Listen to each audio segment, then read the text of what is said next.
On this sunny morning, the protagonist tried to look out the window and was indignant because she had the body of a 10-year-old girl. Because even looking out the window was not an easy task for her. She saw the carriage arrive through the window and breathed a sigh of relief because it had arrived today. The maids gossiped that they felt great pity for this innocent child, who was barely 10 years old. And the child should already be going through something similar. The little girl was surprised that they called him an innocent child and thought those maids knew nothing. This child's name was Sirius Hyperion, and the circumstances of his birth were too unusual for them to call him innocent. Only because he was still young. Although he had imperial blood in his veins, he was still an illegitimate son. But the main problem was that Sirius was born in the form of a wolf. Not a man. Legend has it that wolf blood runs through the veins of the ruling Hyperion dynasty. In other words, Sirius is the arrival of the wolf, which occurred 300 years later. Although his mother suffered from an incurable disease, she was still a warrior who became a legend of the empire. Everything would have been fine if the previous emperor had not had a successor. But unfortunately, when Sirius was born, the position of crown prince was already occupied. The appearance of a powerful creature caused chaos, and as a result, the crown prince got rid of everyone who demanded that Sirius be given the title of ruler of the empire, including his own father. But not even he could kill Sirius, and no one dared to openly take the life of the one who was the arrival of the wolf. Having ascended the throne, the prince became even more sensitive to this issue. He hid Sirius in a cold palace and tried in every possible way to get him out of the world as quickly as possible. In the end, when Sirius turned 10, he was expelled from the capital to the Duchy of Laud.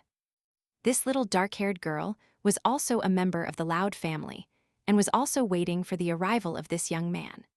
Her brother and sister, who constantly bullied her, approached the baby and told her to lock herself in her room. The girl was already used to their antics and was sure that only crazy people had gathered in this place. The family of this little girl was very large, because the Duke of Laud had up to 7 children. The first son went out alone in the middle of winter to hunt monsters, but never returned. And the second son died while trying to develop resistance to poisoning by drinking a small amount of poison. All the other children had also died, and now the Duke's entire offspring consisted of the eldest sister Courtney, the elder brother Joseph, and the dark-haired baby Helen. The Duke was sure that sympathy weakened a person, and his children needed to get rid of useless emotions to get closer to the place of their successor. And there is probably another reason why the emperor sent Sirius to this den of sociopaths and madmen, and he must hope that he breaks. But somehow, even while in this house, Sirius eventually realizes how much he wants everyone to stand up.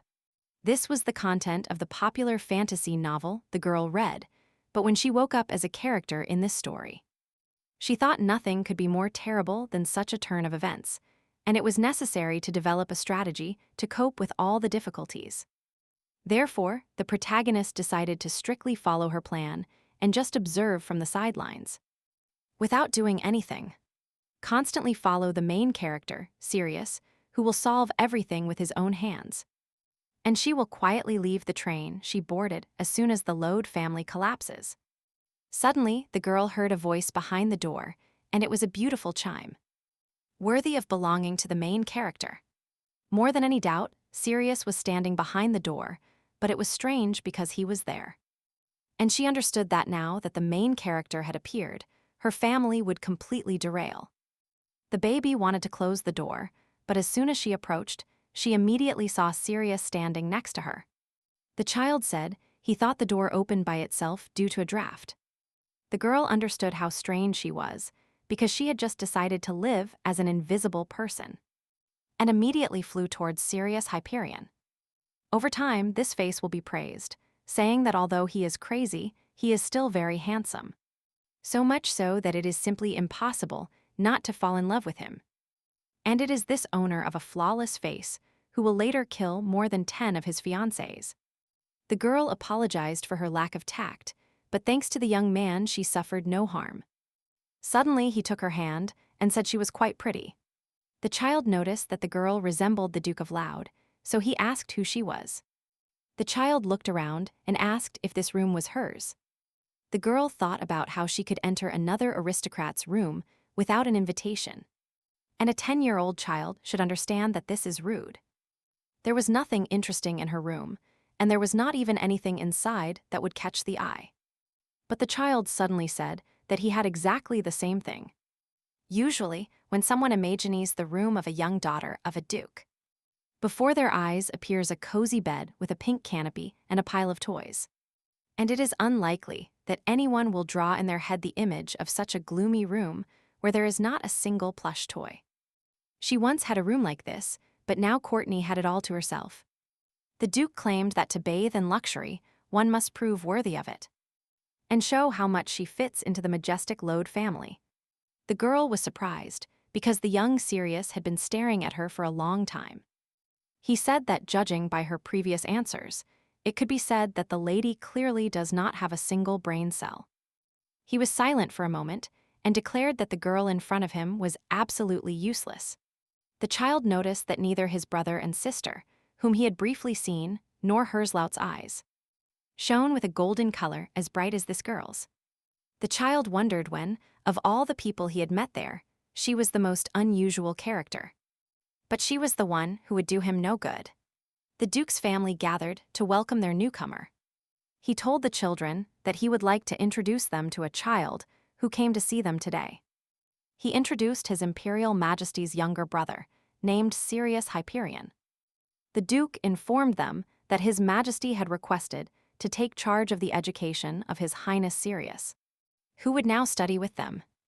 All his children, except for little dark-haired Helena, began to compete to congratulate their father. But this was all because they wanted to become his successors. This boy was calm for a man who had been expelled from the imperial palace in the blink of an eye.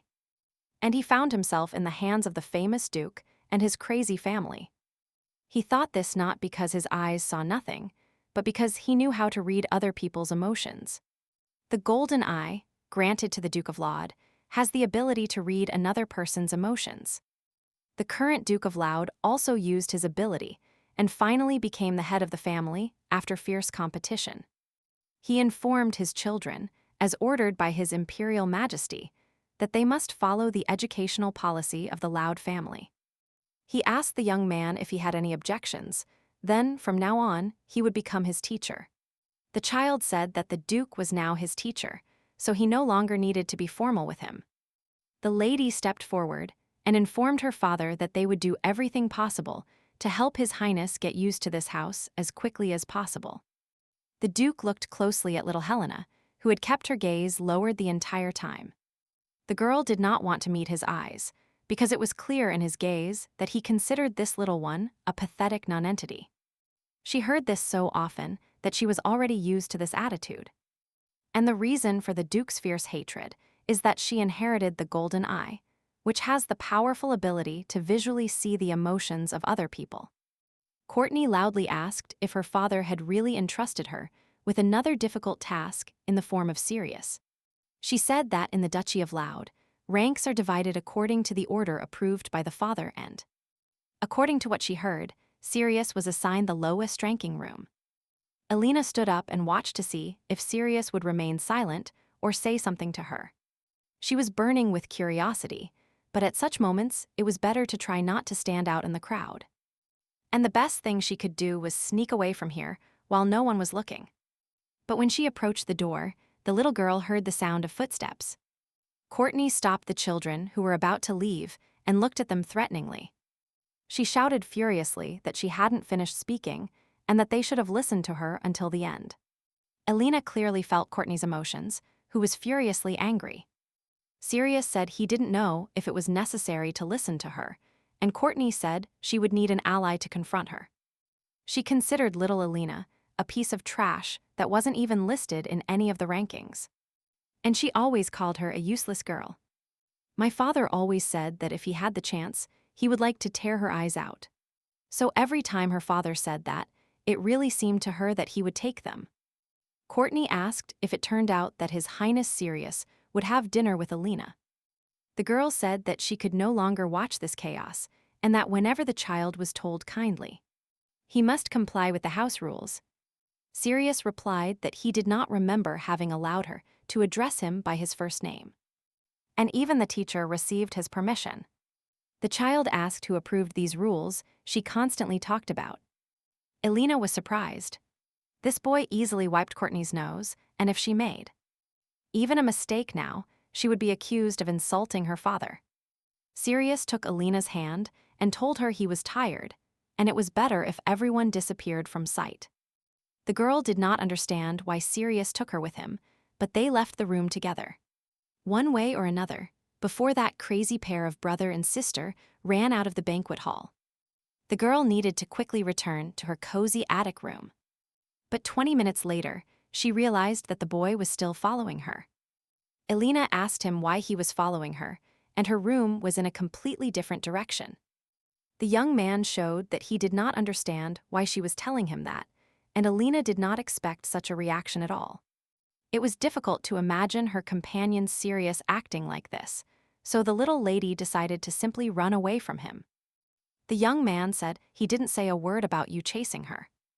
Sirius suddenly approached one of the doors, which was located next to her room. And it turned out that the lowest-ranking room was naturally located next to hers. Sirius asked if the girl wanted to tell him anything else, since she was staring at him. She quickly wished him sweet dreams, ran to her room, and buried her face in the pillow. Elena was about to fall to the floor in embarrassment and did not understand how it was possible to put a stranger in the next room. Of course, Duke Laud did not treat her with such disdain at first, and she would remember the day of her birth, whose past life was cut short. There she read a novel whose main character is a man named Sirius Hyperion. And before she could finish reading it, she suddenly appeared in the world. The Duke of Laud turned out to be her father and was known for his insensitivity and cold blood. Although Sirius was flawless and lived up to his role as the main character, the genre of the work was a mass-produced fantasy novel. The virtue required of the protagonist in such novels is the punishment of evil. But Sirius, staying true to his principles, destroyed everything in his path. And his goal was only to be the strongest in every sense of the word. And the families that wanted to lure him into their nets were wiped out. The Duke of Laud betrothed his fourth daughter to Sirius and was destroyed while trying to use him. However, being a teacher who turned his son into a real madman, the Duke was nothing more than a madman himself. He never looked at little Helena with a smile on his lips, but asked all his subordinates to provide her with the best so that she would have everything. Everything was too strange. And in the novel, he was a character who was later harsh with his children, but for some reason showed special affection for her. And this was the same touching story about how a sweet daughter is born to a tyrannical father who heals the villain's wounded heart, transforming him beyond recognition. This is what the little girl thought until the day that very incident happened. An unknown white glow always emanated from my father, but for some reason that day, he was surrounded by a suffocating black mist. And until that day, her father had only shown her love, and she was sure that no problems could arise between them in the future. Then the Duke squeezed her throat, and before losing consciousness, she could barely hear one sentence. Since she was born with the loud golden eye, she had to evade the attack, and after that day, it was her father's turn to carry out several more tests to test her ability. She was surprised by the ridiculous situation, and those perfect golden eyes really had no ability. She continued to cling to the Duke until she realized the true nature of his abilities. And Duke Laud had no warm feelings for her from the beginning. He only cared about the golden eyes she had become the owner of. And the essence of this family was truly terrible. But in any case, she believed that they would fall into the hands of Sirius, who would soon face all sorts of difficulties. However, she had long seen lights so bright that they spoke of pure joy. That night, little Helena could not sleep because she understood that Sirius was behind the wall. And she wondered what he was doing now. The girl put her ear to the wall and was only curious to know if he was a night owl like her. Or not. As expected, no sound came from his room, but suddenly Helena heard crying. She listened a little more and clearly realized that the sound was coming from Sirius's room. Despite the Duke's pressure, he remained completely calm, and even Courtney did not anger him. And this boy really cried in his room at night. Moreover, this crying was so loud that Alina heard it without even putting her ear to the wall. Alina understood that even if she felt discomfort in her heart, nothing could be done. And she needed to stick to her plan. However, Sirius was the one with whom she could talk normally for the first time in a long time. So it was probably worth trying to comfort him. But the girl knew that if a variable arose, the plot could be greatly distorted. Her plan was to do nothing and just be Sirius's shadow, so she needed to stop thinking about him quickly. And go to sleep. And his problems had nothing to do with her. The next day, Alina woke up not being herself, as she hadn't slept a wink all night because of the remorse that had taken hold of her. Sirius was the main character of this novel and was capable of forging his own path better than anyone. Alina prepared for breakfast, but when she opened the door, she was very frightened to see this strange boy in front of her. She was so scared that she screamed involuntarily because Sirius was sitting right in front of her door. Alina was confused because he kept looking at her without saying a word. Alina thought the young man must have realized that she had heard him last night. But on the contrary, he was in a very good mood. Well, one way or another, before she was completely late, she urgently needed to go to the dining room for breakfast. The girl immediately walked forward silently. And the strange thing was that the boy continued to follow her the whole time. Yesterday, due to the fear that had taken hold of her, she couldn't see Sirius clearly. But he really looked handsome and intelligent.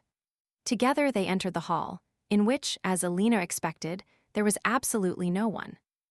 And for a girl like her, it was her turn only when all other family members had finished eating. The girl smelled delicious tomato soup and was very happy to be able to start breakfast right away. But suddenly, Sirius took her hand and asked where she was going.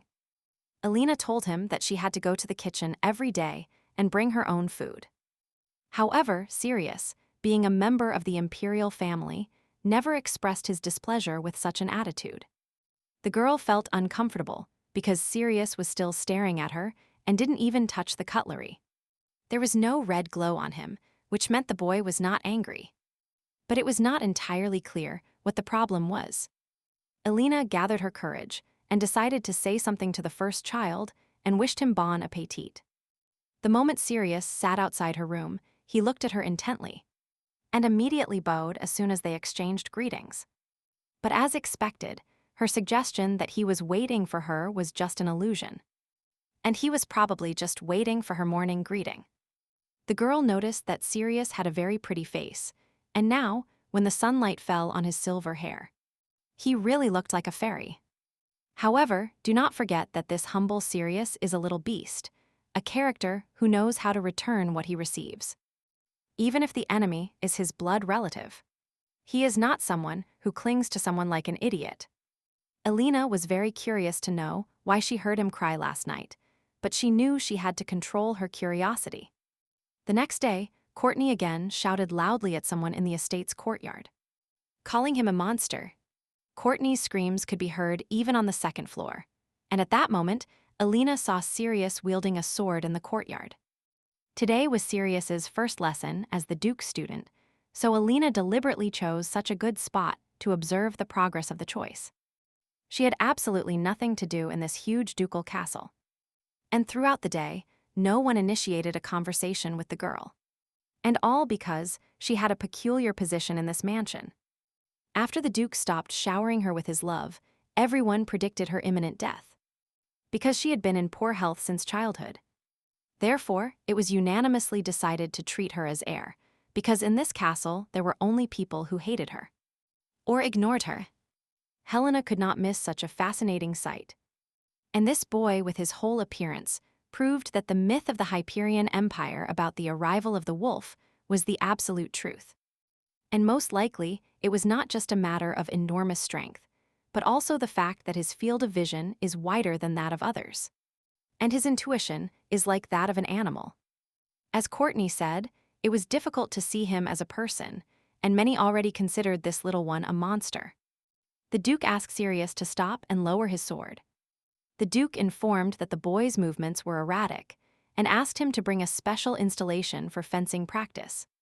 Alina wondered if there was any reason to force Sirius to practice techniques on that structure. The Duke showed Sirius how this device worked, and at the same time showed his excellent skills as an incredible swordsman. He showed in detail what the boy should do and asked him to start. With a strong and skillful blow, Sirius destroyed this structure, the fragments of which scattered in different directions. The structure looked much stronger and more massive than the wooden dummy he had smashed before. And Sirius looked quite confused afterwards. The Duke approached him and threateningly declared that there was no room for ignorance here. After what she saw, Alina sat on the floor near the window, and her body stopped obeying her completely. She never expected something like this to happen in the first lesson, and if she had known, she would never have gone to see such a spectacle. Having been abused by the Duke of Laud for years, even being watched caused her indescribable horror. So when she saw the Duke beating someone else, she really wanted to run away in fear. Alina hoped the boy would be fine, and the book said that Sirius didn't even flinch. Regardless of the corporal punishment he received from the Duke, the fear recently experienced by Alina slowly disappeared, and she understood that from now on she only had to worry about herself. Suddenly, she heard a sound coming from the next room and had the impression of seeing Sirius fall onto the bed with a groan. According to the novel, the Emperor even hinted to the Duke that he was willing to pay if he lived off Sirius's light. No more sounds came from the room, so Alina thought the boy fell asleep immediately as soon as his head touched the pillow. Suddenly, she heard gruesome gasps and moans coming directly from behind the wall. Alina decided that this wouldn't work, and if it continued at this rate, she would simply die. So they needed to help him as soon as possible. Sirius endures all the avatars of fate, and undoubtedly this will be his path. But now he was suffering a lot, and last time Alina had already ignored his cry once. Therefore, she could not stay away. Because due to these thoughts, she would again be unable to sleep that night.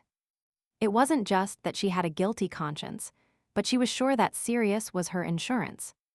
To be honest, the situation was a bit ridiculous, and she would have to help Sirius in secret.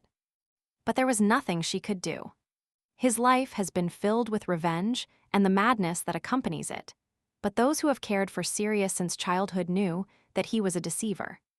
So Sirius is extremely suspicious of anyone who tries to help him. Of course, Alina had a reason to lend him a hand, but she couldn't just say that he was her safety net. Therefore, nothing terrible will happen if she looks a little behind the door of his room and finds out why he screams so much. If he is really sick, she will simply bring him medicine and leave. But what she saw scared her very much, because the boy lay covered in blood on his bed, trembling all over. He seemed to be asleep, and while sleeping, he cried a lot from terrible pain. He wasn't even able to respond, and if it weren't for the groans he let out from time to time, Alina would have thought he was dead. She felt that the boy had a high fever and needed to hurry to find some medicine in her room. Although everyone in the castle treated her as invisible because she was often sick, there was some medicine in her room. Alina took a bucket of water and a towel to relieve Sirius's intense fever. Previously, she would have behaved very carefully, fearing to wake him up. But now she was sure that he would never open his eyes in such a terrible state. She looked at him closely and found no words to describe this terrifying picture. Under what conditions was this innocent child? She wet the towel with water and gently wiped his face. Her heart broke with pain. Now he had to drink an antipyretic. Alina opened her mouth and poured the medicine into him. She whispered to Sirius that he only had to wait a little longer, and the temperature would soon drop. And the medicine would work. After a while, Alina succeeded. The boy's body cooled down and was no longer hot. Like boiling water, she had dealt with his fever, and now she needed to do something about the swollen hands where the wounds were. She applied an ointment to his hands, which was supposed to help with bruises. And bruises. Alina noticed that he had too many bruises and scratches, and felt very sorry for this child. She heard a silent sob and realized that Sirius was crying in his sleep, because tears were running down his face onto the pillow. It was very difficult for him to look at this girl, and it was as if there was a heavy stone in his soul. She asked him why he was crying so much, and realized that now they would not hear an answer from him. The Sirius she knew had never been weak, not even at such a young age. And as evidence, we can use the fact that Sirius behaved decisively in a situation where there was frantic oppression everywhere. And now, being completely alone, Sirius could finally release his emotions. Sirius was the main character of the novel and also a crazy child, and when he saw the tears in his eyes, it seemed to Alina that he was just a harmless child. She waited until his crying subsided, holding his hand the whole time and deciding to stay close to him a little longer. Alina returned to her room with the first light of day and woke up incredibly drowsy. She opened the door and saw Sirius, who looked surprisingly well considering his condition yesterday. The boy asked her why she left the room so late today, and the girl said she had simply overslept. But she asked why Sirius suddenly asked that question, but the boy found nothing to answer her. And he became thoughtful. He quickly called her for breakfast and moved on, and as expected, and Alina understood. His attitude clearly could not be considered normal. All night he did not open his eyes or show a single sign of having regained consciousness. If someone managed to notice her presence nearby in such a state, then it definitely shouldn't be a person. Despite his slightly uneven gait, he looked completely fine and, recalling his condition, Alina was simply glad that everything was fine for him. She was sure that everything was thanks to her care, but the possibility that Sirius had a phenomenal healing ability should not be excluded. They entered the dining room together and sat opposite each other at the large table again. On the way here, Alina was exhausted by excitement, but nothing special happened. And so far they had not exchanged a word. Sirius suddenly announced that when the girl finished eating, she should follow him. Alina was scared and did not understand why the boy just said that. She followed him anyway and wanted to see where he would take her. He stopped in one place and asked her to wait there until he finished. Alina smiled and asked if she could wait for him somewhere else. She didn't know what might happen next, but it definitely didn't make her feel good. And she felt like she was on pins and needles. She had a feeling that her father might appear at any moment, and she would have to return home. Alina sat comfortably on the grass near a huge tree, and it was very nice that Sirius allowed her to sit here. But his gaze was very strange when he gave her this permission. And that look was exactly the same as on the day of their first meeting, when he called her useless. Alina really enjoyed her new role, where she observed from the sidelines and finally had the opportunity to enjoy the process more. But unfortunately, the world was not as simple as it turned out, and if she continued to behave like last night, Sirius would start to sense her existence. The girl suddenly smelled blood, and when she looked up, she saw Sirius in front of her, standing covered in blood. She didn't feel when he managed to get so close, so she didn't expect to see him at all. She noticed that there were no wounds on his body, which meant the blood did not belong to him. The boy, as if nothing was happening, suddenly held out his hand to her and probably wanted her to take it. In the current situation, Alina could not dismiss him in any way, but she did not understand at all what was happening to this strange boy. Sirius asked if her hand was too cold for her to hold any longer. And when asked why he was trying to put it in her hand, he had to answer that he wanted to stroke her head with that hand. And this time, he really messed up.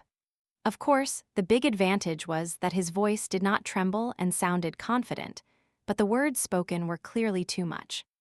Sirius smiled and said that in that case, she should quickly praise him and pat him on the head. Alina understood that the boy was pretending to be sensitive and kind, but she believed that he could not fool her. She stroked his head, but knew that she should never have behaved like this.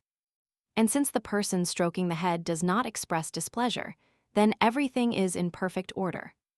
The boy said that no preparations had been made for the lesson, so he was assigned to fight a monster that was captured to train knights. Naturally, he instantly defeated this monster, killing it with a sharp sword. And Alina finally understood why this strange boy was covered in blood. Even without seeing the image, Alina could easily imagine what it was like. And this young Sirius probably fought like a beast. And now he stood in front of her and looked at her very strangely, as if he wanted to ask her something. Suddenly, the young man stood up, and Alina wondered if he would just take her and leave. He left without saying a word, but on the other hand, the long-awaited freedom had finally come for Alina. But either way, she was glad that Sirius never asked about what happened last night. And it could be said that she had committed the perfect crime. But she lost sight of the fact that Sirius's abilities are several times greater than those of a human.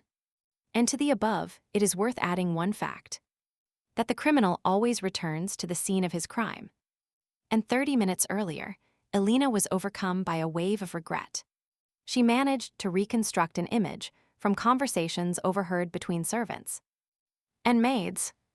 Sirius's chaotic ball skills began to improve rapidly under the tutelage of the Duke of Loud. And his innate spirit, along with his undeniable talent, could not go unnoticed. Everyone, without hesitation, called him a genius, and the Duke of Loud also began to take an interest in him.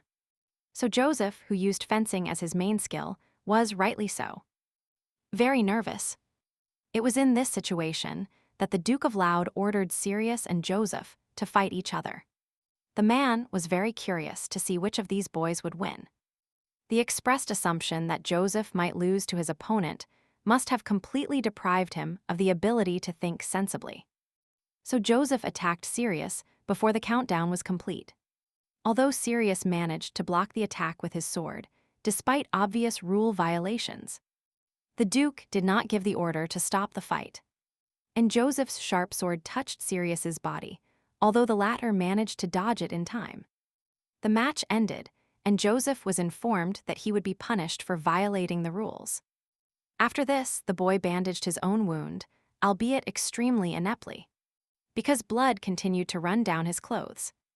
Although Alina had invaded his room with the best intentions, after secretly listening to a conversation between two maids, she really didn't want to get involved in dangerous adventures. The girl cried while bandaging his wounds and said that the boy was going to take revenge on everything.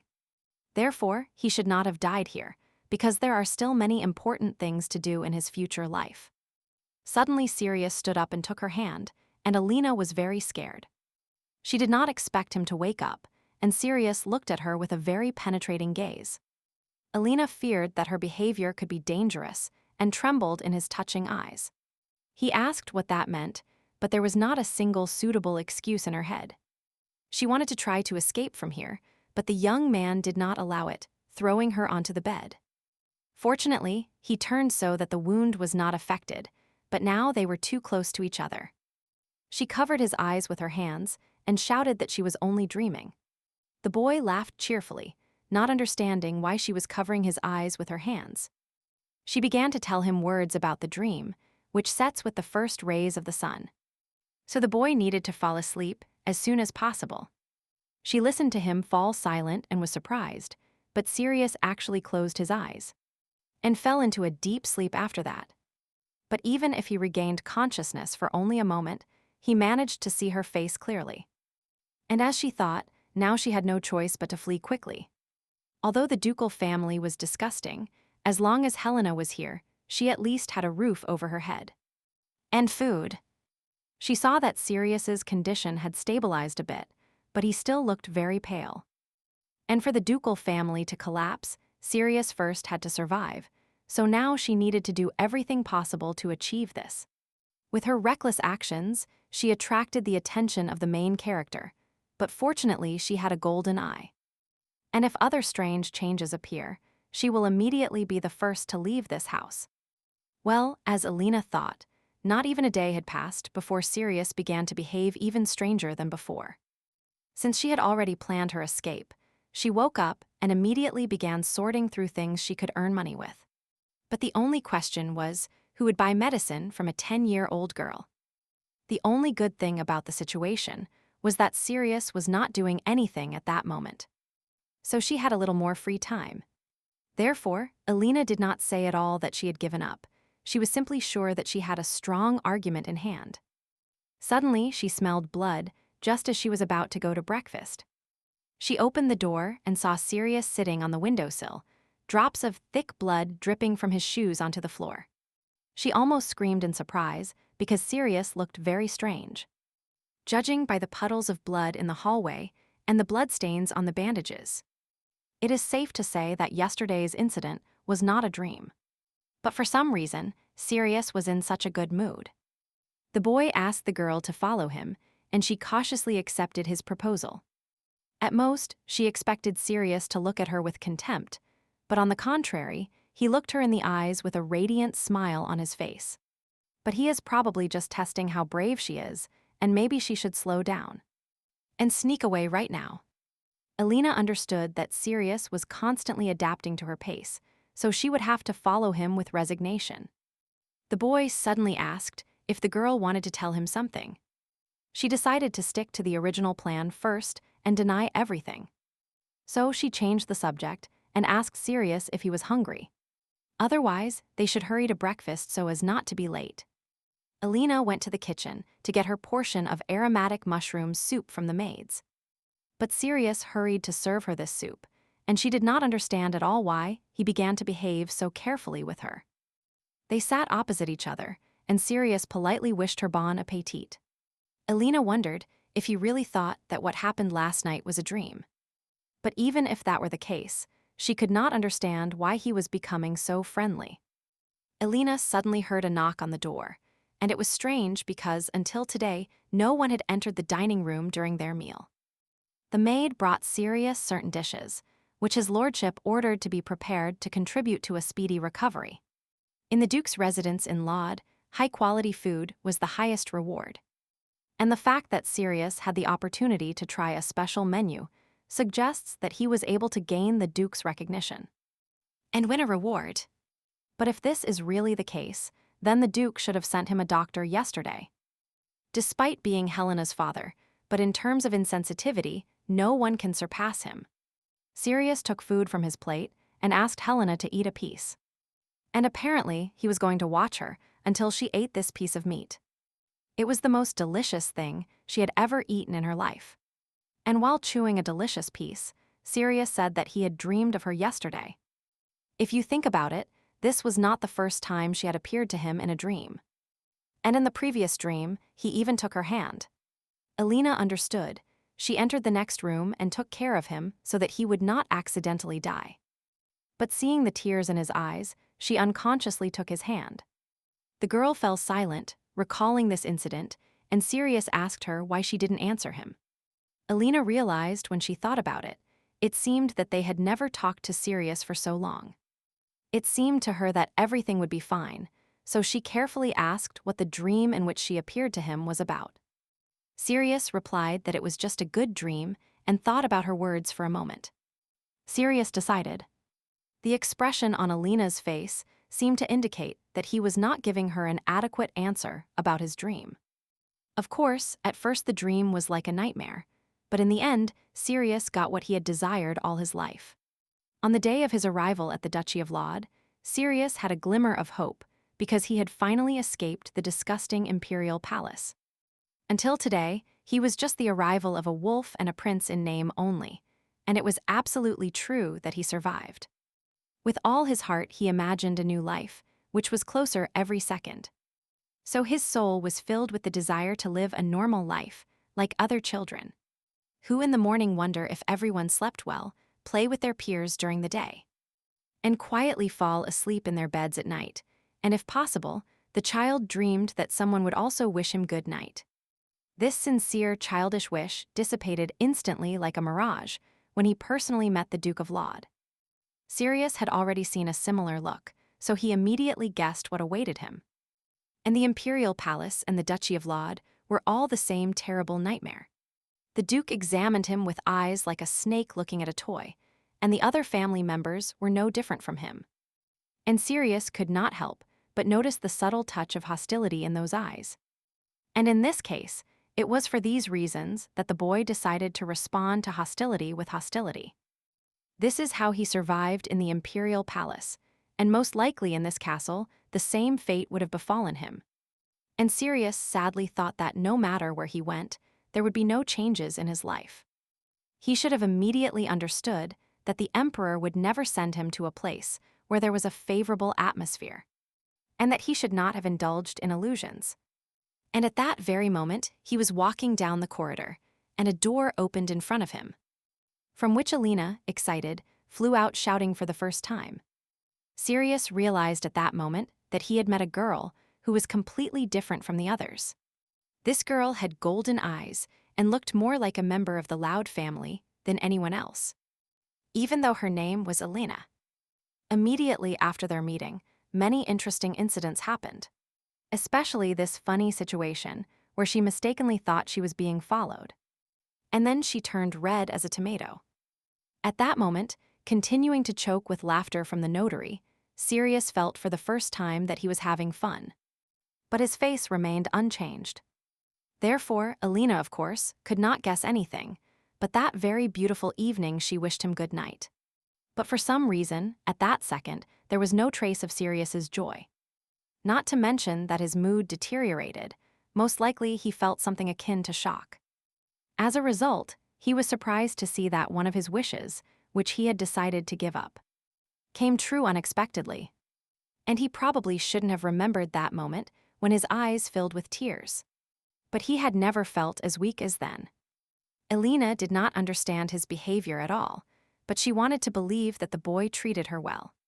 Until recently, he was in an excellent mood, but for some reason, a blue haze suddenly fell on his shoulders, which indicates that Sirius had become depressed. Alina did not understand if this happened because she was too reluctant to eat the food he gave her. Or there could be another reason. But whatever it was, she could not understand at all what this strange boy was thinking. Alina was in such a hurry to eat this piece that she accidentally choked with pleasure. Sirius was nearby and took her hand, watching as Alina began to cough hard. The boy asked why she suddenly started coughing so much, if the girl really had any pain. His face looked worried, and he was really worried about her now, and for Alina's part. It was all the more surprising that the man who was wounded with a sword yesterday had breakfast today as if nothing had happened. The boy said that the girl's health was very bad, but she laughed and replied that it was probably not far from average. Sirius suddenly drew attention to his bandaged wound, which almost no longer hurt. The wound had almost healed, all thanks to the healing power that came from the wolf's blood. Therefore, the boy was surprised, and Alina felt very admired to be, but still tried to help him. Sirius remembered everything from the beginning. From the first night she helped him, he felt her presence and knew it was her. The boy understood that no one is kind without a reason, but Alina's sincerity was completely different. Sirius asked, "It seems the girl is in pain and needs to take medicine, of which there are many in her room." Alina was surprised how he knew about medicine and decided that the first thing she had to do was escape from here to her room. Before leaving, Sirius asked her if she wanted to see his first training session. Therefore, soon little Alina was again sitting in the courtyard, waiting for Sirius to train. She understood that she had done everything right, even without knowing what Sirius was thinking. She was sure that her refusal would ruin his mood. He said it would be dangerous for Alina to be on the training ground, so he asked her to sit nearby. She had watched him train from afar, and now Sirius looked like an incredibly small child. Suddenly, she heard approaching footsteps and saw Joseph coming towards her. The girl got very scared when she saw him and asked why he was standing there. Joseph still considered Helena untouchable in this family, but it is unlikely he understands that even if his father acknowledges him, this is all useless. Alina noticed that Joseph was wearing a different uniform, and most likely, as punishment for violating the rules of conduct. The Duke ordered him to work as a servant. The boy was indignant that Alina was looking at him, but the girl replied that she didn't do such useless things. The young man shouted. Alina doesn't even call him brother, and a little bug like her dares to ignore him. Joseph got very angry and warned that the little girl started openly ignoring him. Alina looked in his direction. Joseph shouted at her, whom she was staring at, but she wasn't looking at him at all. Sirius was walking towards them. His eyes indicated that the boy was full of rage and determination. Joseph was surprised and couldn't understand how this happened, because the boy had just been on the training ground. Joseph had just scolded Alina for not treating him like an older brother, so she tried to reason with him like a younger sister. She wanted to say something to Sirius, but the boy threateningly told her that he didn't allow her to speak to him in an informal tone. And if she has nothing else to say, then the young man should stop bothering him and disappear from his sight. Joseph wanted to wave his hand, but he was stopped by the Duke's voice coming from behind him. The Duke saw Joseph hitting Sirius and stopped the incident in an instant. It was the Duke of Laud himself, and he had just caught his son behaving inappropriately. He turned to Sirius, whom he had ordered to rest today, but it turned out the boy had not yet left the training ground. Alina had been haunted by a kind of premonition since morning, and thought today would be the worst day of her life. Sirius told the Duke that he had decided to have a word with Joseph. And right now the boy was trying to protect Alina, and it was all the Duke's fault. She told Loud that she had also asked Joseph a question, but couldn't get an answer. So the conversation dragged on. The Duke of Loud still seemed extremely interested and wanted to know what the question was. He asked his son to try to explain what was what, but the boy only mumbled uncertainly in response. The Duke said he would judge for himself whether the question was trivial or not after hearing Joseph's answer. The son told him that Sirius asked to speak to him formally, and the Duke smiled insidiously upon hearing these words. The Duke asked Joseph to follow him. Helena was not surprised that he didn't even mention her, and at that moment Sirius took her hand and told her it was time for them to leave here. Usually, when unexpectedly confronted by the Duke, Helena kept thinking about him incessantly. But now she was more concerned about where Sirius was going. Alina felt that she was slowly starting to calm down with Sirius, and maybe it was because he was trying to help her. She was grateful to Sirius for his help, but thinking about the future, it was safe to say it was a very bad sign. From the beginning, Alina made a firm decision to stay close to Sirius without attracting his attention. Sirius turned to the girl and asked if there was any interesting place she would like to go. He said confidently that he had a great idea that would answer her question. Judging by the relaxed expression on Sirius's face, he felt comfortable with Alina. So he started behaving more freely. She said she loved reading books, but nevertheless, this was an unacceptable situation for her. By continuing close to Sirius, she could get dragged into the whirlwind of future events.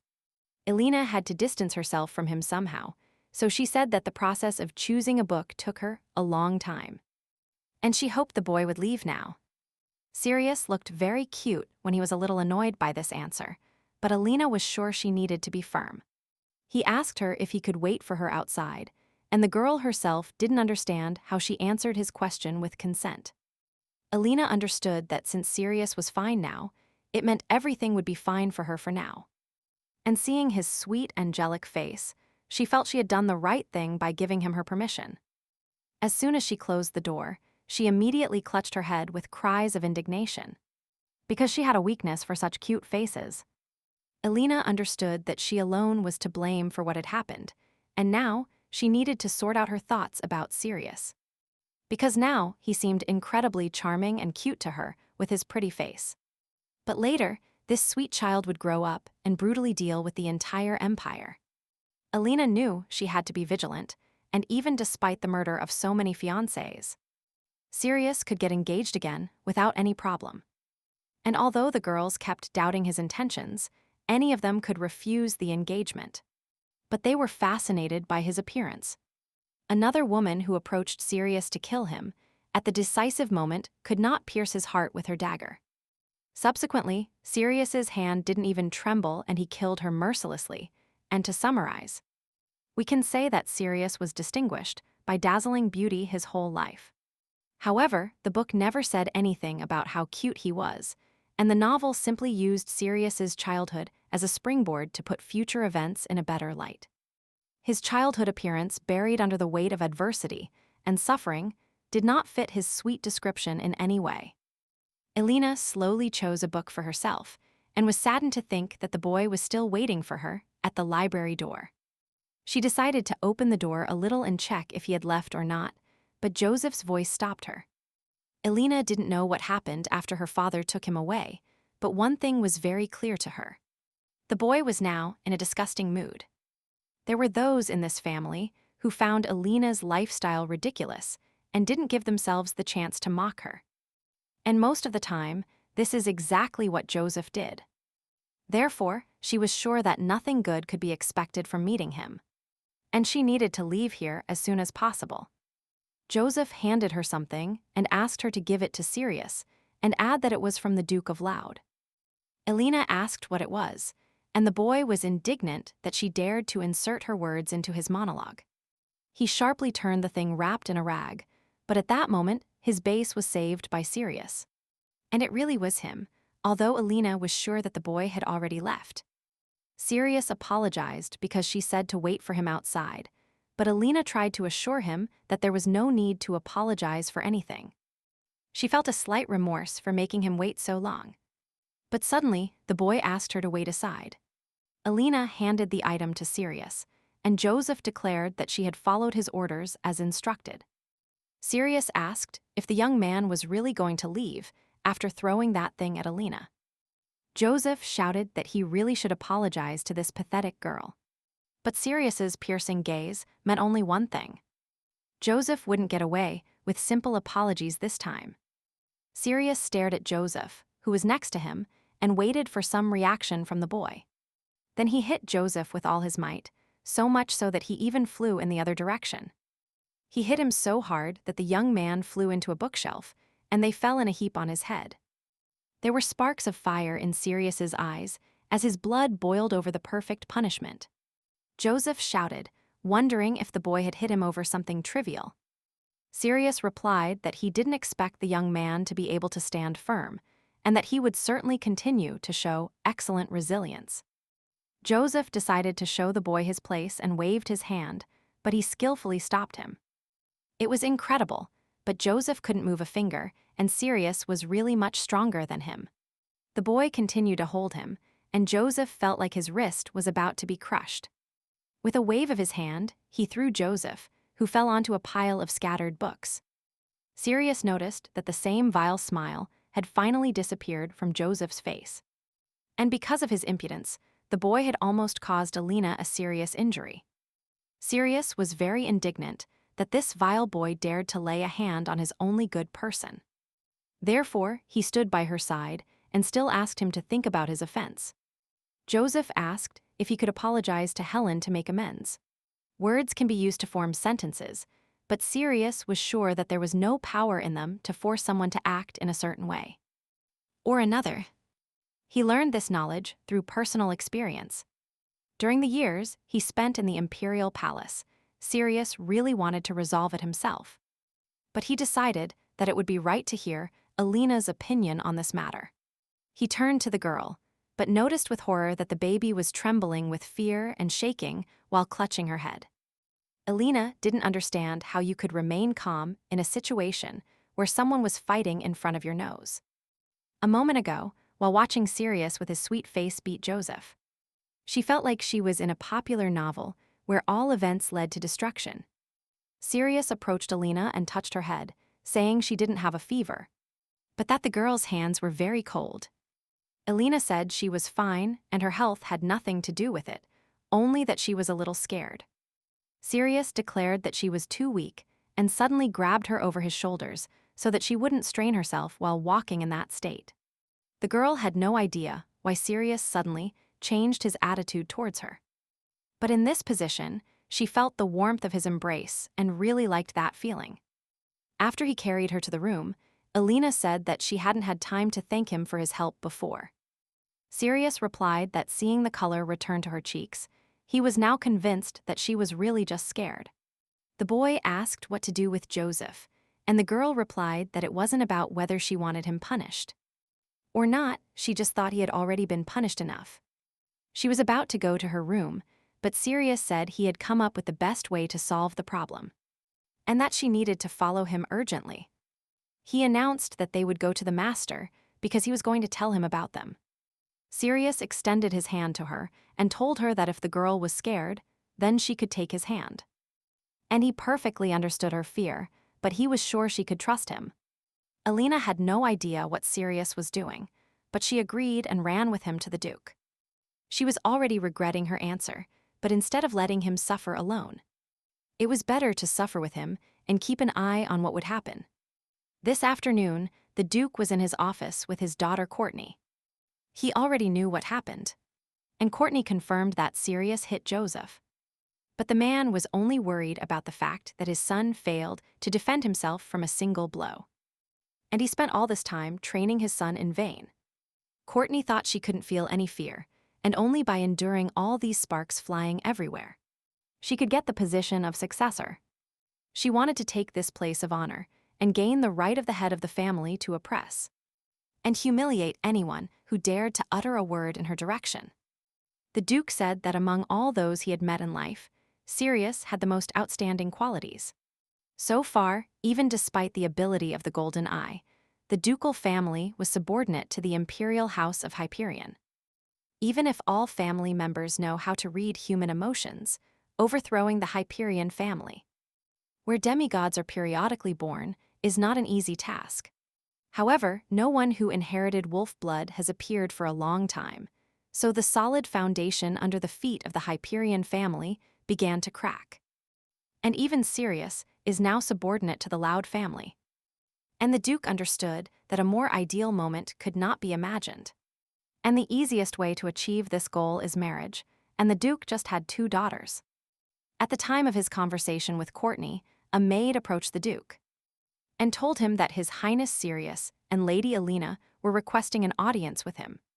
The man thought this happened at the perfect moment, and if Alina had come, he would have rejected her. He told Courtney to go, and the girl also wanted to know what would happen here now. Courtney headed for the exit and saw the butler enter the Duke's office with the children. She decided for herself that later she would definitely find out why these 2 had come here.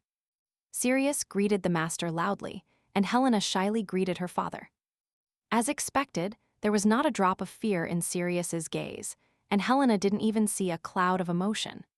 Unlike Sirius, who simply didn't show his emotions, Helena was the only girl with whom the Duke's abilities didn't work.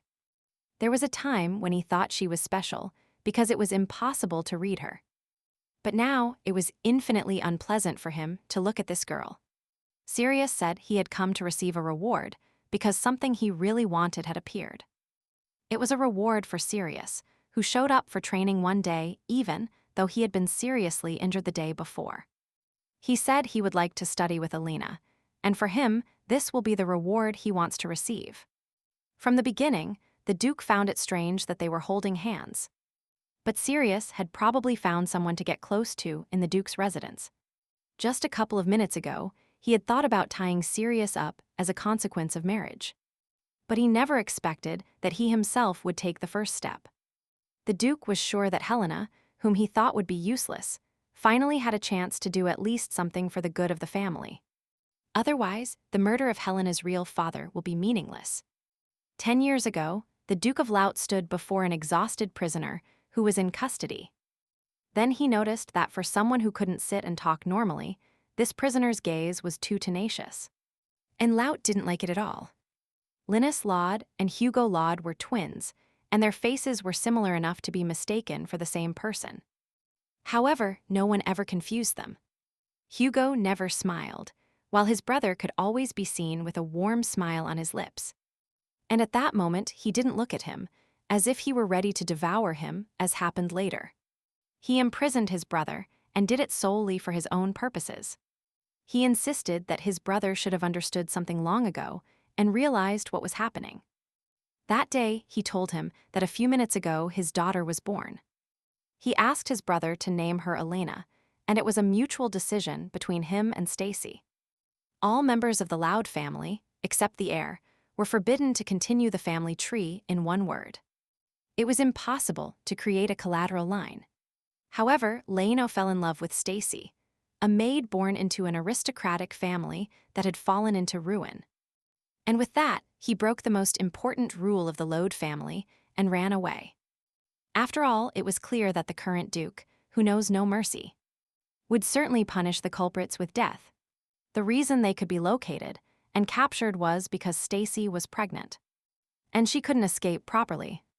Hugo came up with a very effective method to get rid of his rival by threatening to kill Linus if Stacy tried to escape. He forced her, carrying a child under her heart, to stay in the Lode residence so that Linus would no longer try to escape. Upon hearing the news of his daughter's birth, the first thing Linus did was ask his brother if everything was fine with Stacy. He replied that she seemed quite healthy after the birth of the child. Stacy gave birth to her daughter safely and was completely healthy, and this happened at the same time as the report that her daughter was born with perfect golden eyes. Hugo said he had a proposal for his brother and offered to let his daughter live. He promised to raise her as his own from now on, so that no one would know that she belonged to a side branch. But in that case, his brother would have to die. It was clear to everyone that the father would do everything possible for his son's happiness. So Linus accepted his conditions. Hugo noticed that his brother didn't hesitate for a second in his choice, so he dealt with him as quickly as the young man gave an affirmative answer to his death. This is how Helen became the daughter of the Duke of Loud and was a child of brilliant and perfect golden eyes. In the 7 years before Helena, there was another person with the same eyes. And the family chronicles said that he could see something more than emotions. A person with perfect golden eyes is born knowing what will happen in the future. And if this story is true, then the ability of the golden eye is truly great. Therefore, the Duke constantly monitored the girl, but even during numerous attempts to kill Helena, she could never predict the danger. The man thought, it seems that the words that the ideal golden eye is capable of seeing the future are complete nonsense. However, to his great surprise, Helena somehow managed to fall into Sirius's soul. 10 years had passed since he killed his older brother and took Helena into his hands. And finally, the Duke could say that the murder of Linus was not in vain. This morning, little Helena opened her eyes, and it seemed like she was dreaming of something. But she didn't remember anything. Judging by the fact that she even cried in her sleep, it seems he was very sad. But the girl's head was completely empty. Yesterday, when Sirius asked to study with her, Elena felt some discomfort, but at the same time, she was completely satisfied with this arrangement. Sirius said he needed to confess something, and that the girl should listen to him carefully. Elena pointed out that the boy wanted to share some secret with her, and he admitted in a whisper that he actually couldn't read. Sirius said he considered this his weakness, so he didn't stutter about his illiteracy again. Elena wondered why the boy so openly admitted his weakness that he was afraid to tell others. Sirius looked at her and asked Elena to teach him to read before the teachers he called the master arrived. She couldn't refuse this request, and on top of everything, they now had to study secretly in her room. Elena decided to quickly teach him to read and no longer show any interest in him. She said seriously that since she was teaching him to read and write today, the girl should be called teacher. And he cannot use formal language in conversation. The boy asked what about this option for the two of them to stop using formal speech. And this would probably be a more convenient way to communicate. From the expression on his face, it could be seen that he no longer intended to make concessions. So the girl agreed to go on a personal level with him. Long hours were spent studying the material, and the sun had almost set, so Elena suggested they stop at what they had studied today. As expected of a novel's protagonist, he had developed a brilliant mind. So today's lesson was more productive than she expected. Elena was very worried about wanting to ask him a question, but if she didn't do it now, there would be no more opportunities to express it. The girl suddenly asked why Sirius suddenly started treating her so well. Sirius replied, because she treats him very well and he knows absolutely everything. In the original story, Sirius always looked suspiciously at those who treated him well. And this time, she was the exception to the rule. Elena tried not to think about it now, and it was much more important to devise a further plan of action. Sirius took a pile of books, and despite the chaotic teaching, Elena was glad to be able to learn something. And he decided to study the material himself. Sirius replied unexpectedly. In fact, the girl taught him very hard, and she also has desire. And will. And if in the future he finds a suitable role for her, she can become a useful person. Sirius had read that useless people had no choice but to die quickly. So to survive, he had to be useful. Elena felt a little comfortable with him, so she let her guard down for a moment, as expected. And Sirius was still human at that moment. He said that the girl could also do this, so he asked the teacher to allow them to study together. He collected his pile of books and said goodbye to Elena until classes started tomorrow. By spending a lot of time with Sirius, Elena managed to firmly understand one important thing. Sirius does some cute things sometimes, but as expected of the novel, he is a complete madman. If things continued at this rate, her life would turn into a giant ferry, dragged by the waves. But if Sirius's attitude lately was any indication, it seemed that he considered her an ally. Recently, Sirius told her to be useful, and in that case, there was only one answer.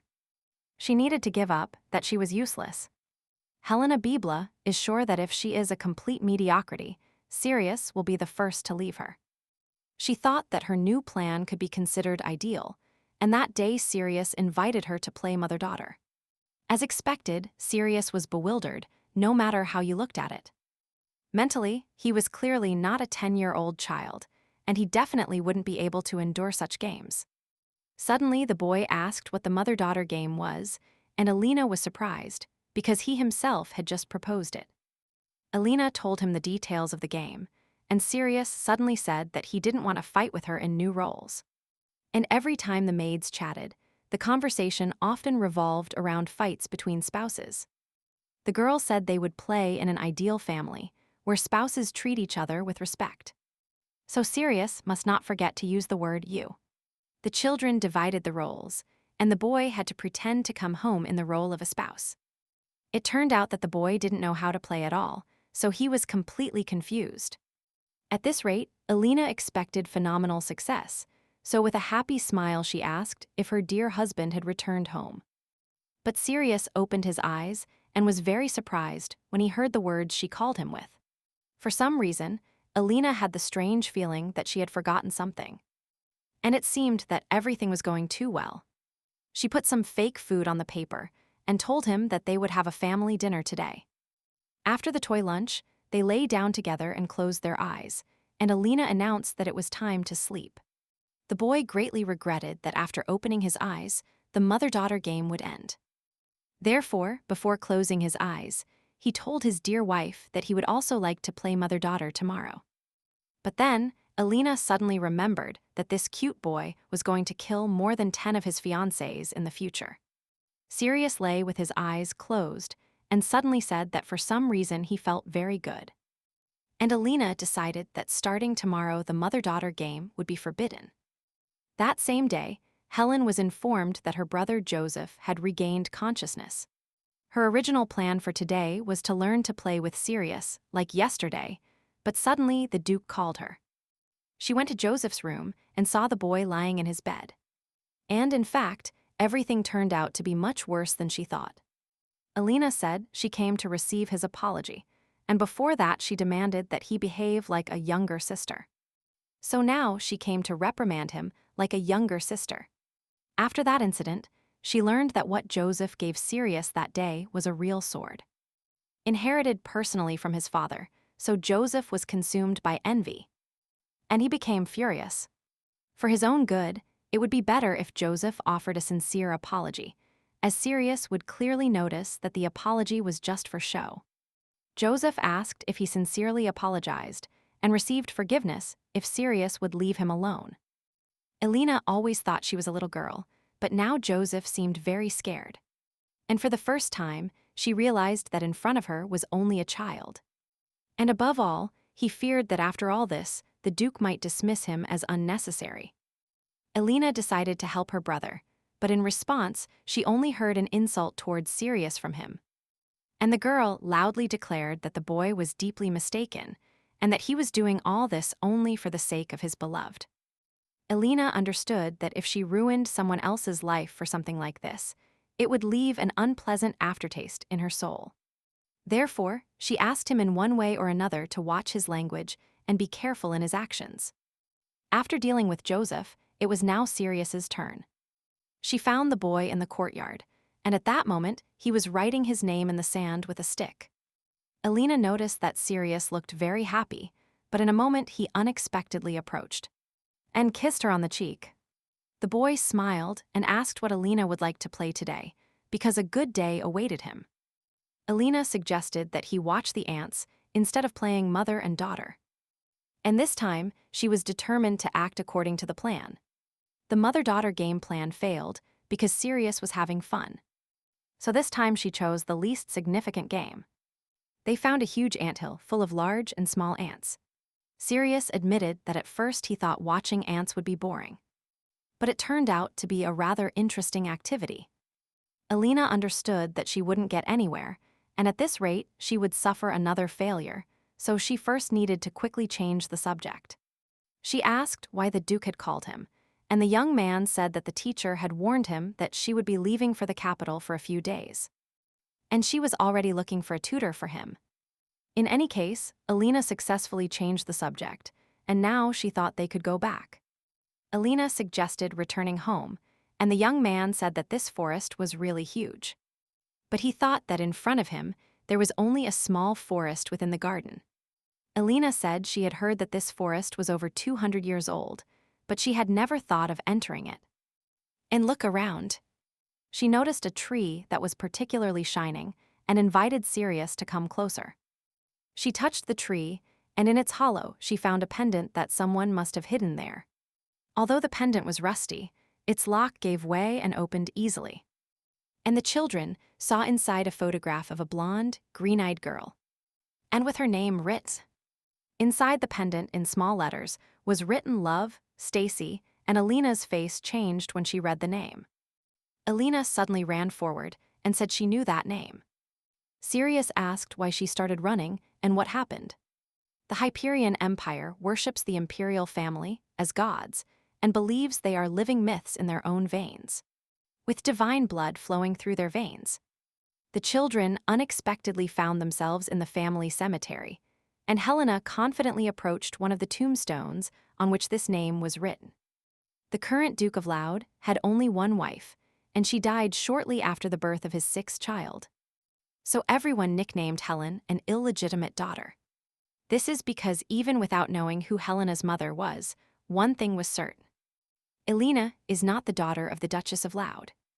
Alina also remembered the rumors that the maids exchanged at the time when the Duke of Loud was flirting with a maid named Stacy.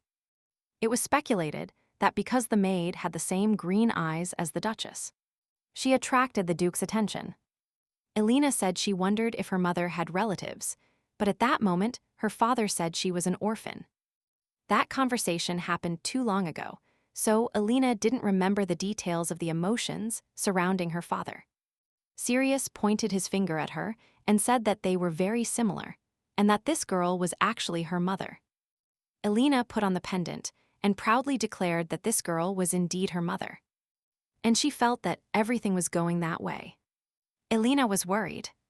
If you think about it, Sirius also knows nothing about his mother. And if she can be so happy in his presence, Alina shared with him that, when she leaves the castle, she will go in search of her mother. But at the moment, Alina could not put her plan into action because the Duke had not yet given up on her golden eyes. But someday she would definitely leave here. Sirius suddenly announced that he would definitely help her do this. And in response, the girl smiled sweetly. A few days later, the father returned from the trip, and before meeting him, Alina gasped. Although she knew that he would gather all the children. But she never expected that she would be called too, because none of this had happened recently. Courtney was very annoyed that Sirius and Alina were also close to them. The Duke said that all subjects would be taught by Viscount Dalton and that classes would start tomorrow. So the two should visit the teacher and say hello. The Duke declared that the meeting was over and everyone could be free except Helena. And when she was left alone with the Duke, Helena was so scared that she couldn't even lift her head and look him in the eyes. The Duke stated that he knew the girl had gone through a lot of hardship, and that from now on he would return what she should have enjoyed. He ruffled the girl's hair and suddenly announced that it was time for her to return to the main building of the residence. It was similar to what she had already encountered in childhood, to those moments when Alina believed that her father loved her. The Duke said she could walk now, and the girl carefully stepped back. And after the man let her go, she hurried out of this office. But the man was sure that Alina was just a little girl who still had no one to trust in this world. And in the end, she would still recognize him, desire him now, and tremble with fear. And above all, because she truly considers Hugo her real father. Therefore, the Duke was confident that, naturally, everything would turn out exactly as he wished. That night, little Alina tossed and turned in her bed and couldn't sleep in her new room. She thought probably the Duke expected that if he showed a little kindness towards her, she would throw herself on his neck with tears of happiness in her eyes. As expected, the Loud Duchy is a place where family members can only recover if they are on the verge of death. Therefore, as long as people with golden eyes continue to be born in a family, this family will not be able to escape. But one day Sirius will definitely put an end to everything, and at the same time, it will be salvation for the Lauds. Therefore, Helena decided to go out into the hallway and saw that the light was on in one of the rooms. And Sirius was clearly in the room. There was indeed a child sitting at the table, quietly drinking warm milk from a cup. Sirius smiled and said that this nightgown suits Helena very well and that she looks very cute in it. Although this cute nightgown suited Helena very well, she shouldn't have received it from the Duke. And every act of kindness has a reason, especially when the focus is on him. The young man was glad that Helena looked cautiously at the Duke's benevolent attitude. But when he saw it for the first time, it seemed fierce to him. Sirius thought for a moment, and only woke up when Helena tried to find out from him if he had been listening to everything this time. He repeated once more that classes with a tutor would start tomorrow, and asked if she was worried about studying. The boy thought for a while, and replied that he didn't even know what feelings he was experiencing. And at the thought of attending classes together, he looks forward to the next day. Alina thought she was worrying in vain, and that she first had to fail all the tests the tutor would give them for her plan to succeed. Sirius asked her if she would like to sleep together on the living room sofa, since she probably didn't want to sleep in her new bed either. Just like him, Alina timidly replied that she didn't like the silence that reigned there. And Sirius was incredibly right. They brought a blanket and pillows to the living room and lay on the floor, looking at the glass ceiling through which the stars were visible. Alina thought, to be honest, she had never been on a hike in her life, and the night sky looks even more beautiful in real life. Sirius turned to her and asked when tomorrow would come. They could try to set up a real camp right outside. And it will be great because they can play together again. Until now, all of Alina's thoughts were occupied only with worries about tomorrow's choice and the plan for future actions, but suddenly she had the feeling that she didn't need this plan. And she decided to find out if this boy would leave her, even if she became useless to him. Time passed quickly, and a full 4 years had already passed, and the attractive Alina promised Sirius that they would spend this special day together. The children had matured incredibly, and Sirius had become a teenager with perfect features. And cute. But even after many years, they still wanted to spend time together. 4 years ago, after the Duke suddenly changed his attitude, she was able to live again as the Duke's daughter. And all of Helen's wishes came true with a snap of a finger. Moreover, the Duke treated her kindly again, and those few years when she was abandoned by everyone seemed never to have existed. Moreover, he once even said that she was his only favorite daughter. But her emotions could be described in one sentence: incredibly boring. The Duke set certain meal times for the two of them, and this made Helen feel extremely uncomfortable. She noticed Sirius's annoyed face, who for some reason didn't even look in her direction that day. The lady tried to explain to Sirius that nothing special had happened, and the Duke was just asking how she was. By the way, Sirius had grown a lot, and even on his face, the beginnings of his transformation into an incredibly handsome man were visible. Moreover, the boy had grown a lot and was already a head taller than Helena, and she said she had no idea when he managed to become such a big man. Because at the first meeting, he was shorter than her. A serious incident happened that day that almost cost them both their lives, so Alina could never forget what happened. One day, while they were measuring their height, Alina noticed that their eyes were now at the same level. That day, a maid approached them and told them that she would leave the delicacy with the tea. And she would leave immediately. She said her name was Gina, and that she had been serving Viscount Dalton since he moved to the capital. Alina thought the Viscount arrived alone at the residence, but the tutor never said anything. Sirius wanted to take something from the table, but the girl told him not to touch anything with his hands. That day, unknowingly, she helped Sirius because she said she was sure that this maid was an assassin whose target was Sirius. Because she felt a strong hostility from her that could not be confused with anything. She suggested that the cookies might be poisoned and that the Emperor had sent them to them. And as soon as she thought of it, her hand involuntarily hit Sirius's hand, with which he wanted to take something from the table.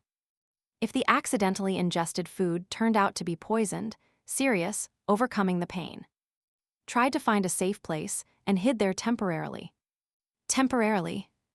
However, the Emperor's joke this time was too bold. And the boy said that if they left the room as if nothing had happened, the maid would suspect that something was wrong. Sirius asked if he and Alina were on the same page or the same side, and if he could trust her. He asked the girl to trust him and promised that he would never let his follower get hurt.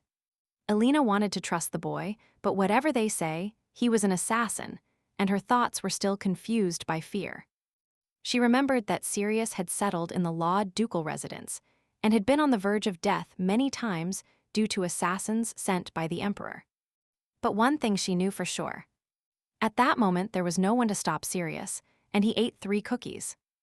And being in a semi-stupefied state, he thought about how to survive. So this time, Alina suggested holding hands and start acting together. The girl understood that she was in trouble because there were now significant discrepancies in the novel. Then Sirius suggested that she hide a couple of cookies, as if they had eaten them. And he himself promised to bring toys with a similar configuration.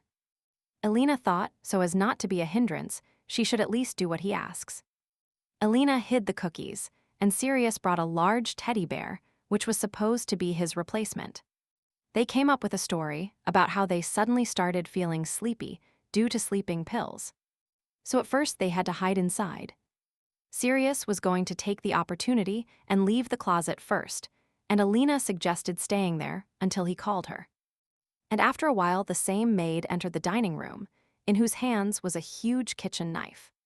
The lights in the dining room were off, but from the sounds coming from Alina, it was clear that the battle was in full swing.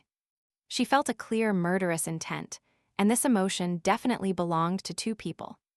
But it was strange, because the 2 fogs were intertwined with each other, and it was as if they were fighting. Like their owners. Suddenly the fog disappeared, and the sound ceased. So Alina decided to stick her head out of the closet a little, but unnoticed. But as soon as she opened the closet, she saw Sirius in front of her, who had been standing near the door the whole time. The girl shouted loudly that he scared her because he moved too silently. She saw that everything in the room was upside down, but nowhere did she see the maid who intended to kill them. Sirius said that she fell out of the window and that the assassin was most likely already dead. But Alina clearly felt that the boy was now blatantly lying, and that everything had happened completely wrong. The bloodstains on the floor indicated that she had not died from a fall from a height. And it was here that Sirius dealt her the fatal blow. Everyone knew Sirius's strength, and Alina didn't understand why he would lie to her face. She took his hand and told him that the boy did the right thing and that he was a very good guy. To think that such a small child could kill someone, and it was a terrible sight. But on the other hand, no one could blame Sirius for what happened. The little lady smiled and said she was very happy that Sirius had protected her again. She asked him if the boy was very scared, and suddenly he rushed to hug her. He said he was very scared, and Alina realized how scared Sirius was.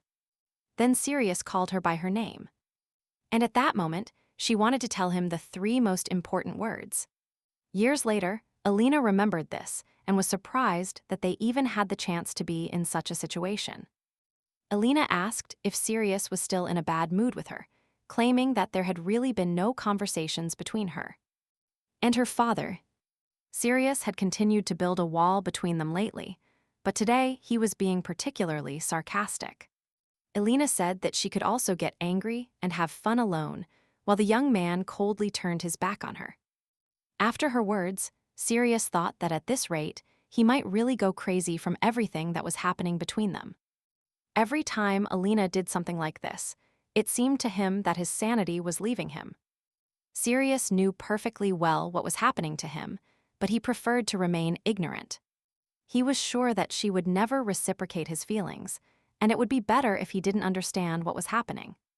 The Lode Duke's territory was vast and rich with many high-quality magic stones that were an important source of income for the Lode family. However, the family had to deal with monsters that infested the duchy every winter. So Sirius also began to participate in expeditions from the first year of his arrival at the residence.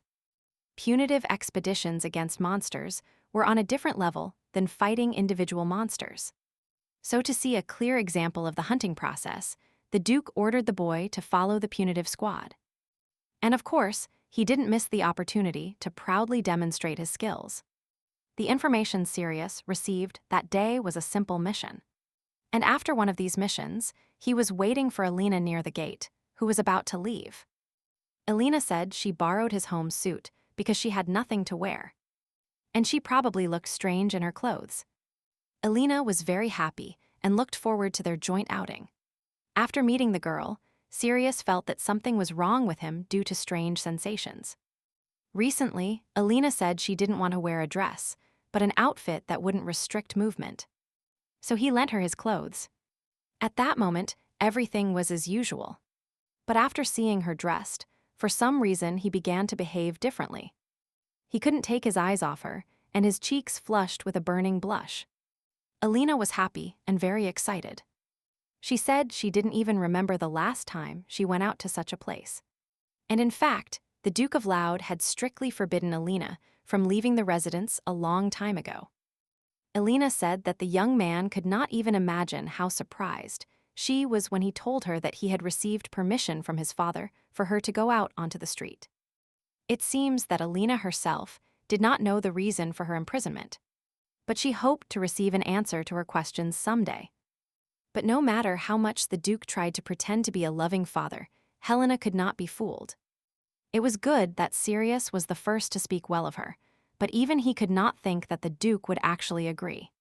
This question was not that important, and the most important thing is that Helena was now incredibly happy about her long-awaited trip.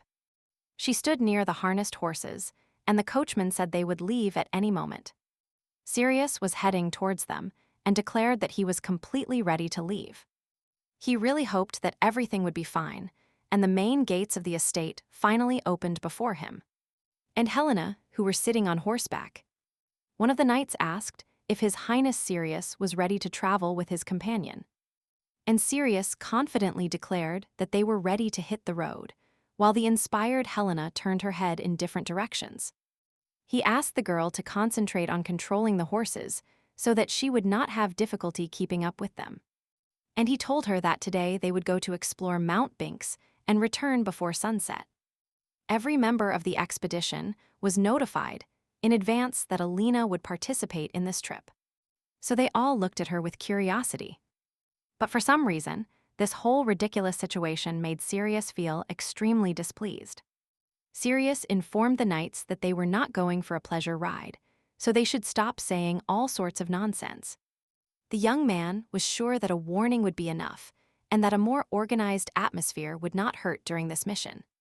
However, the atmosphere was much better than Sirius had expected. The weather was warm. And it felt like they were at a picnic, so this atmosphere would definitely bring Elena good memories.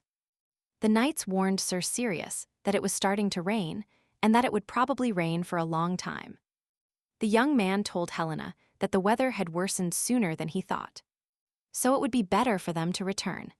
He asked Sir Keel to escort Helena to the castle, asked the others to follow him, and said that they would return after completing their reconnaissance mission.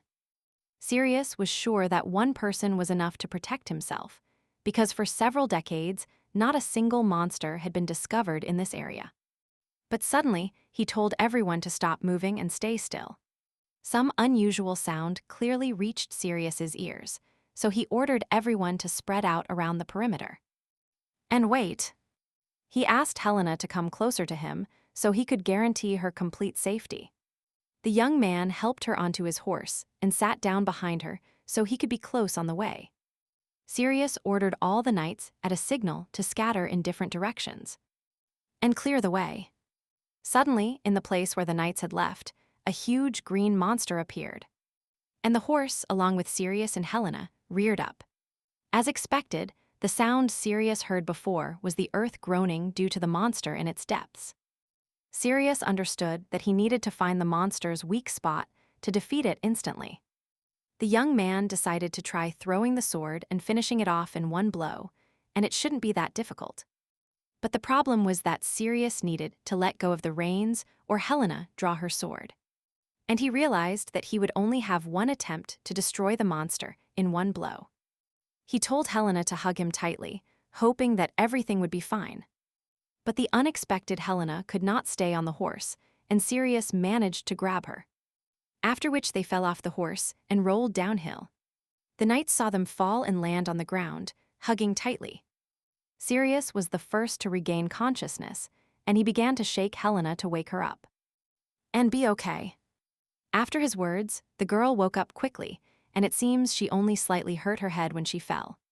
Sirius wondered why everything turned out this way, because when they set out on the expedition, he could not even imagine something like this. He was very upset because he really wanted to give Alina a day full of good memories. But Alina smiled and said that he had been by her side the whole time and there was no need to worry. She held out her hand to him and told him they should quickly take shelter from the rain together. They sat under the branch of a huge, sprawling tree where it wasn't raining and contemplated the beautiful and picturesque lake that was nearby. Alina noticed that the rain had intensified, and it was good that there was that huge tree next to them, under which they managed to hide. Sirius was worried if the girl really didn't have any pain, but Alina convinced him that she didn't have any pain anywhere on her body. Alina was also worried about the young man because he rolled downhill, holding her in his arms. Sirius said, no matter how you look at it, they would have to spend the night here. But Alina said that they had lost their camping supplies. She realized that it seemed the lady was not pretending, that everything was fine for her. She just felt really good and could now breathe a sigh of relief. And yet, with time, all these difficulties will turn into simple, pleasant memories of an interesting trip. The girl thought about it, and Sirius asked her what she thought about this.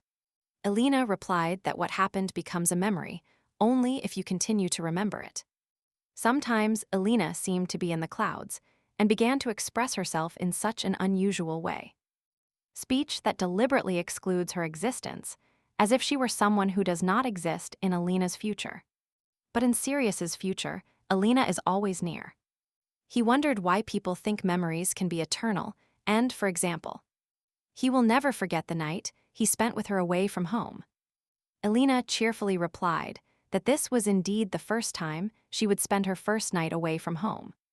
Sirius did not expect such a cheerful reaction, and the moment he could get angry had already passed. But there was no good reason to be angry. It was just that Sirius was hurt by the feeling that someday they might separate. Alina promised to remember this memory. If she didn't die of hypothermia here, she would always remember this night. And she laughed. Sirius took her words seriously and stroked the girl's head so that she would throw away stupid thoughts. He apologized for not realizing the girl was probably very cold.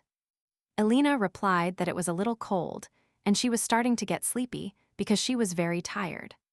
Sirius invited her to lean on him, and if Alina felt inclined, she could take a short nap while he observed the situation.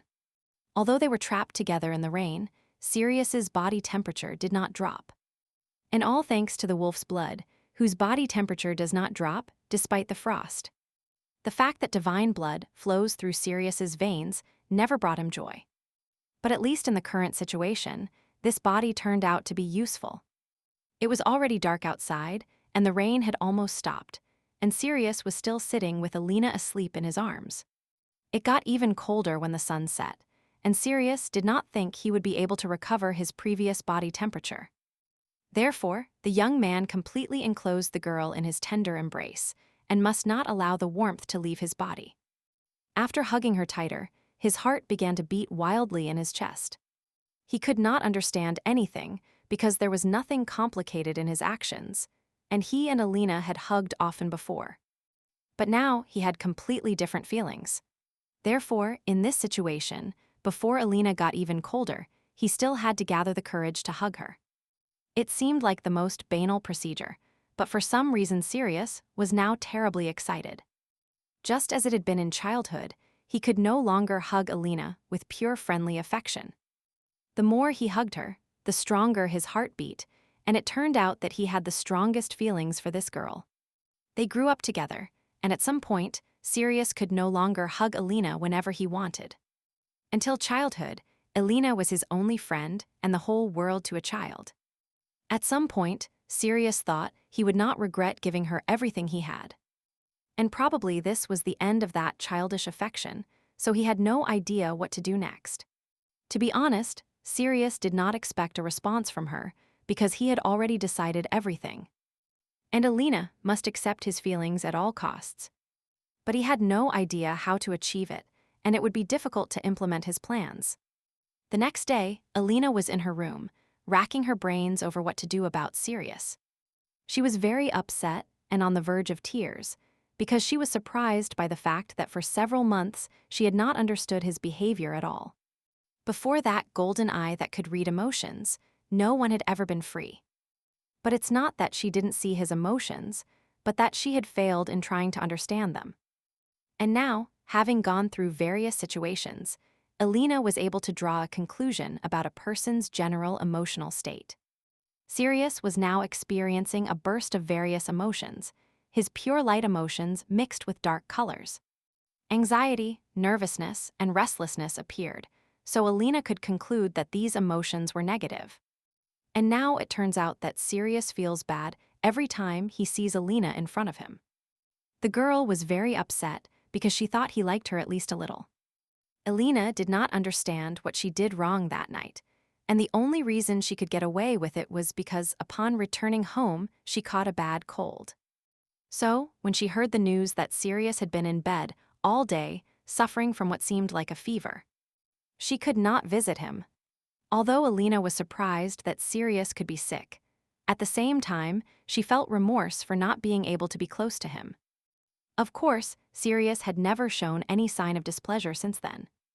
But in fact, he was still very upset.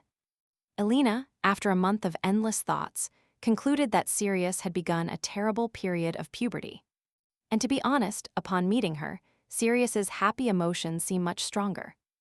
And it turns out that now, he simply moved away from her for a while, and if she waits a little, soon everything will return to normal.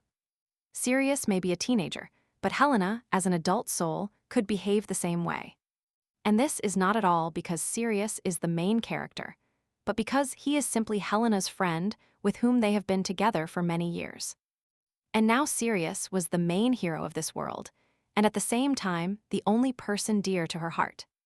In the future, each of them will have to follow their own path, so they will have to go their separate ways anyway. Helena understood that now it was not necessary to move away from each other, and decided to take the first step towards them. She entered his room and saw that Sirius was sleeping soundly, sitting on the sofa. And Alina asked him if he was sleeping or not.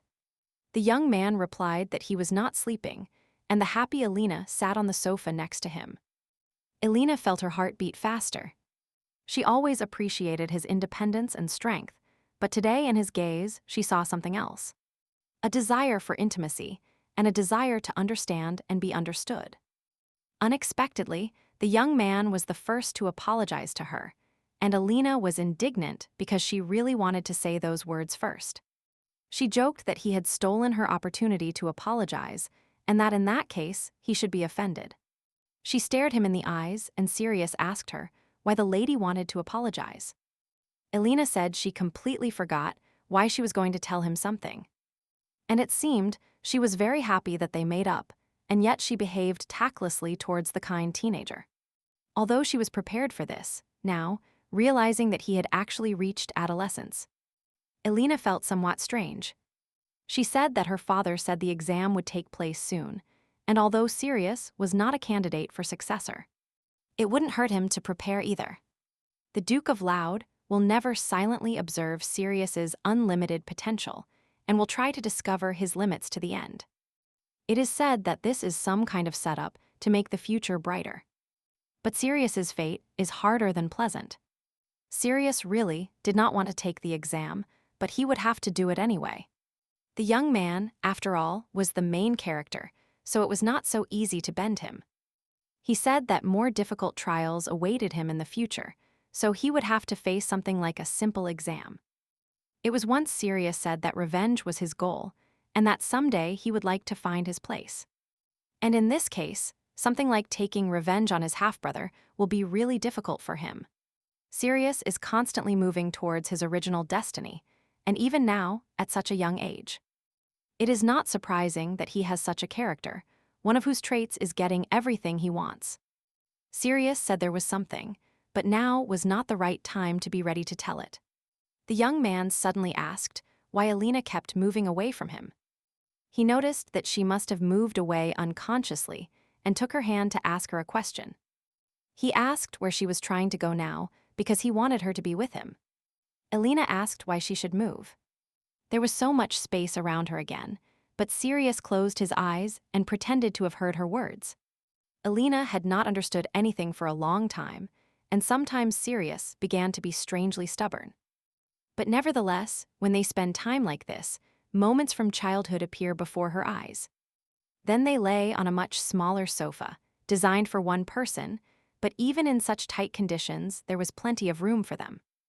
The only thing that still has not changed is that in those same days Sirius, just like now, was strangely stubborn. I was a little surprised by his proposal, but to be honest, Sirius was incredibly sweet. And at the same time, Elena realized another fact.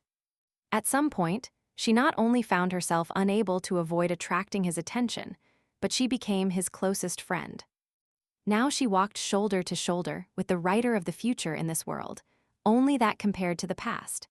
She was no longer afraid of Sirius, and what she feared was that her heart would be thrown into the puddle of loneliness.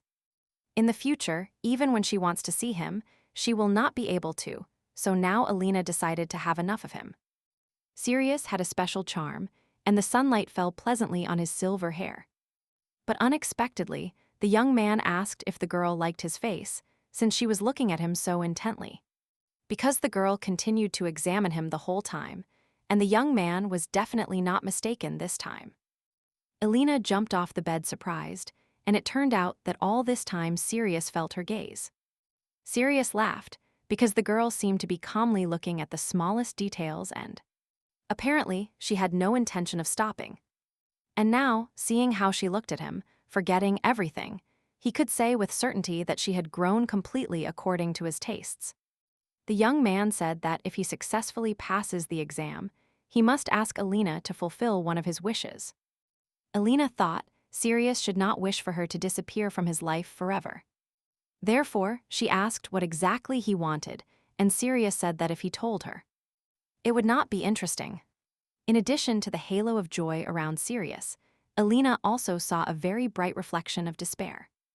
Sirius said that having some kind of reward would give him strength, and asked if Elena was willing to accept. As for the reward, the Duke of Loud is stingy about giving money to the winner. But it turns out that Sirius wants something else. Elena agreed, and if he returned safe and sound, she promised to fulfill one of his wishes. Elena did not think he would be so happy, and probably she should not have worried about it at all. But Sirius did not accept to admit what he wished for and smiled mysteriously in response. The date of the exam set by the Duke of Low was gradually approaching, but unlike Courtney and Joseph, Sirius offered to behave as usual without showing a hint of emotion. Everyone in the ducal castle was prepared for this to the teeth, but it seemed that Elena was the only one who would remain out of the loop until the end. Moreover, all sorts of reasonings about why the attitude towards Elena became special were cut off at the root. While Alina was thinking about this, Joseph turned to her and asked what she was doing there alone. Already at the age of 17, his face acquired handsome features, but Joseph's character did not change at all. He was still trying to intimidate Alina, but the adult girl could now defend herself. When he tried to force her to play the piano, she was sure that there was someone else for whom she would play a beautiful melody. But suddenly, Joseph said that they needed to talk in private and asked the maids to wait outside the door. Alina wondered if Joseph was really free, because now he was supposed to be busy with estate matters. The exam that the Duke was going to give was just around the corner, and the subject of the test had not been announced. Alina noticed that Joseph was not angry and seemed extremely relaxed, but his attitude seemed very strange to her. It was as if it was written on his face that he was very busy, but he deigned to spare her time. Alina asked him why he had come here, and the young man replied that he had not expected anything from the beginning. He said that he had come to play the role of an older brother, as she wanted. The young man told the maids to leave quickly, because he had an important conversation with Helena. From the outside, it seemed that Helen and Joseph had a very strong family relationship.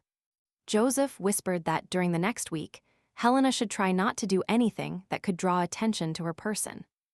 These words did not resemble the threats she had heard before and sounded like real advice. He asked Helena to listen to her older brother's words and, above all, to be very careful in her actions in front of Courtney.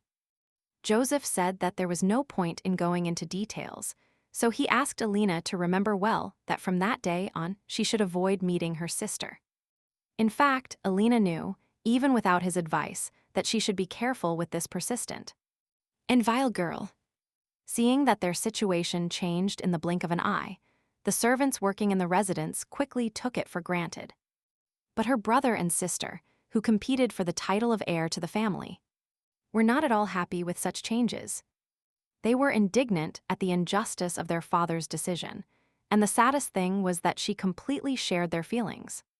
Joseph is openly jealous and envious of his father's affection for Helen. But at least he doesn't hate her. And quite the opposite, he had opposite feelings towards Helena, but he hid them behind a mask of insults. Alina asked why he suddenly decided to warn about this, and probably all because he considers her his dear little sister. These changes occurred at a time when Joseph was bedridden after a fight with Sirius. When she forgave him, so he remained unharmed. The young man frowned and said that if Alina keeps talking nonsense, he will just leave. Alina asked to tell her what was wrong with him and promised to listen with all seriousness this time. The young man said that Courtney is furious about spending time with Sirius. So there is no point in provoking a person who is already nervous once again. The young man was right, and Courtney had been very sensitive to everything lately. And Joseph noticed that his sister would soon turn 20, and her father had not yet chosen a successor. Essentially, Courtney is occupying a position that is only close to the status of successor. And it could be said that she has now done everything possible to earn the Duke's recognition. But in the meantime, Alina enjoyed the Duke's special favor and must have been the most annoying person to her. Alina said she would follow his plan and avoid meeting Courtney and not draw anyone's attention for the next week.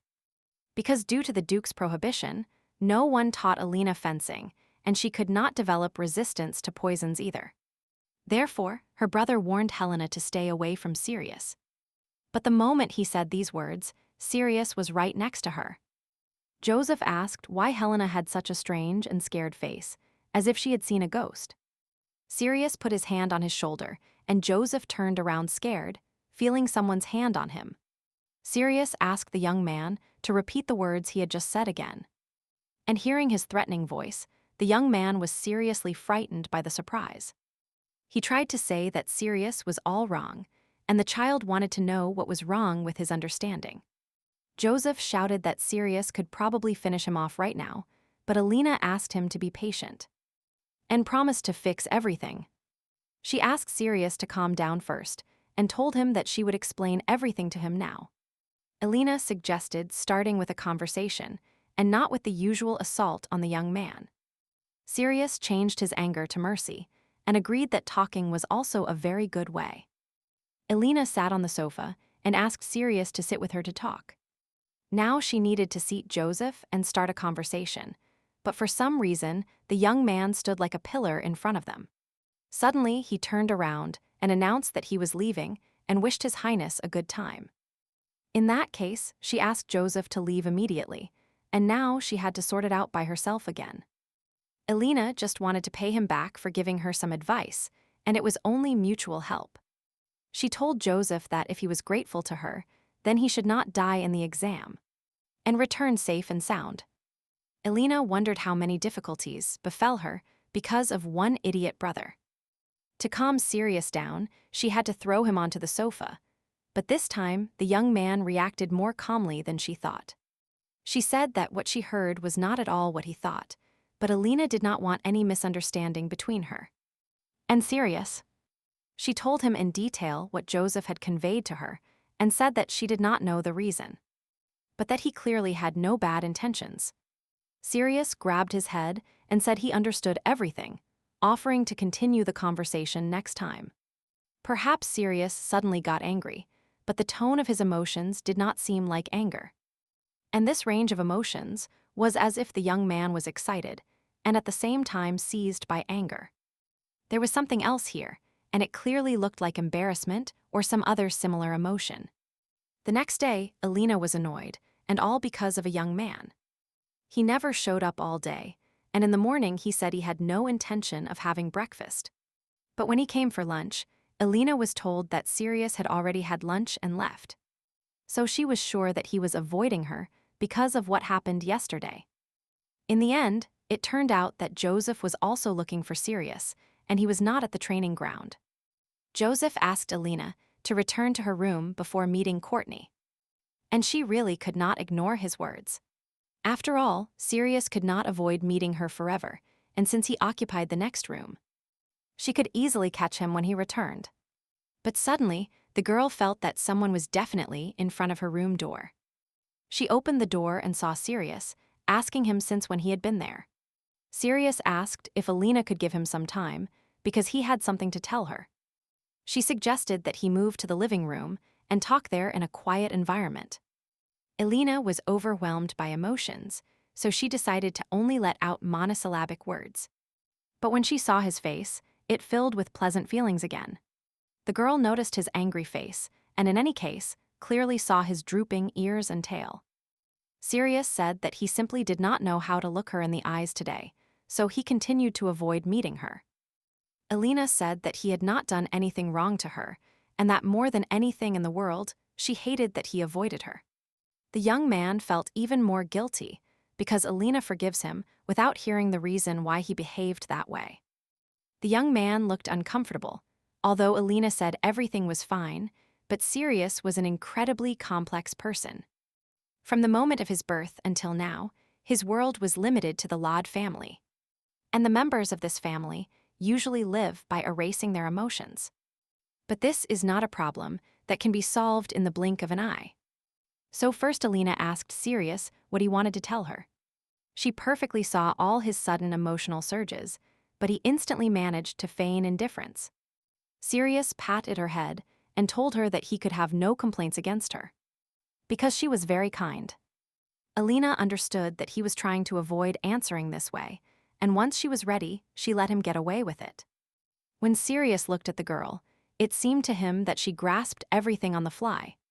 But at the same time, she looked very small. Elena stated that she was indeed born much earlier than him. But the fact that she has the ability to see the emotions of other people is something she did not share with him, neither in childhood nor now. And she was not going to talk about it in the future either, because she was sure that he would not take it well. If one day Sirius discovers the whole truth, where is the guarantee that he will not dislike her? And for some reason, she could not imagine it. Sirius declared that Elena was nothing like a member of the Loud family, because no one in the family would grant her forgiveness until they heard a full explanation. Elena stated that his words did not spoil her mood in the least. And she did not hear anything special. She said that later he could tell her and share with her exactly what his offense was. The butler unexpectedly approached them and gave them a polite bow, which had not happened before, because if the butler came in person, then it was clearly some serious matter. He said that the Duke wanted to see someone, and it turned out that he had invited Madame Alina to visit him. She entered her father's office, where Joseph was clearly already angry. It seemed to him that there was something urgent to do, so he ran without bothering to put his clothes in order. Alina lost hope that her father would finally reveal the details of the test. But he never called her to discuss important matters, and even Sirius was surprised to hear the butler's words. The girl felt very anxious, while she and Joseph awaited their father's invitation. Courtney, furious, stormed out of her office and ordered everyone to enter immediately. All the children stood in front of the Duke, who was about to make an important announcement to them. Alina felt that Joseph was as confused as she was, but with Courtney, things were different. She clearly had a mental disorder, and judging by the expression on her face, the girl was not herself. The Duke said that all the children know very well how important the exam Courtney is going to take this time. She was facing a very difficult exam, the results of which would be different from previous exams. And it could be said that all previous exams were just preparation for this exam. Joseph was currently busy preparing for his part of the exam, but Alina had nothing to do with the race for the title inheritance. The Duke was surprised. All the children had faces as if he were talking about someone else's business. But from this very second, this exam will no longer be anyone else's business. The Duke declared that Joseph and Helen would also take the same exam along with Courtney. He ordered them to bring a bright yellow branch from the golden field, and their departure would take place in 3 days. He determined that the deadline would be 1 week, and those who could not get a branch by then would be happy to stay here forever. The Duke noticed that now all 3 have realized reality and are showing very interesting reactions. Joseph was extremely confused and looked scared, and Courtney was absolutely furious. And the most annoying person for the Duke was Helen, whose inner emotions he could not read. Unlike other children, she was raised like a flower in a greenhouse, and now she was abandoned to certain death. The Duke clearly saw the emotion of fear in her, and announced that the one who could best overcome this test would receive the title of successor. After this conversation, Courtney did not want to leave Alina alone and immediately started bothering her. She pressed her against the wall and looked directly into her eyes with a bitter, animalistic gaze. Courtney hated that girl with all her soul, and her anger constantly came out when she saw Alina. Courtney asked why Alina was so confused and if she really didn't hear what those around her were whispering. She said that everyone was talking about her father wanting to name Alina as his successor. But for some reason she did it because she didn't know anything. Thinking about this, Courtney could calmly turn a blind eye to her father's favoritism towards Alina alone. But her heart did not want her father's affection at all, but the power with which she could suppress everyone.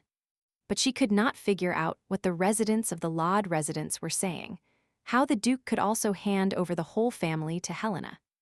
At first it was just a furtive whisper, but since the Duke did not react in any way to such a conversation, everything turned into rumors. Finally, the rumors reached Courtney, and she tried to ignore the nonsense that the ignorant fools kept saying. And most importantly, what she feared was that all these rumors would turn out to be true. She suggested that Alina might be the first to find out everything and deliberately spread all these rumors on the estate. That's why she tried to convince the girl that she knew who her father wanted to name as his successor. Alina trusted her actions and stated that she did nothing of the sort.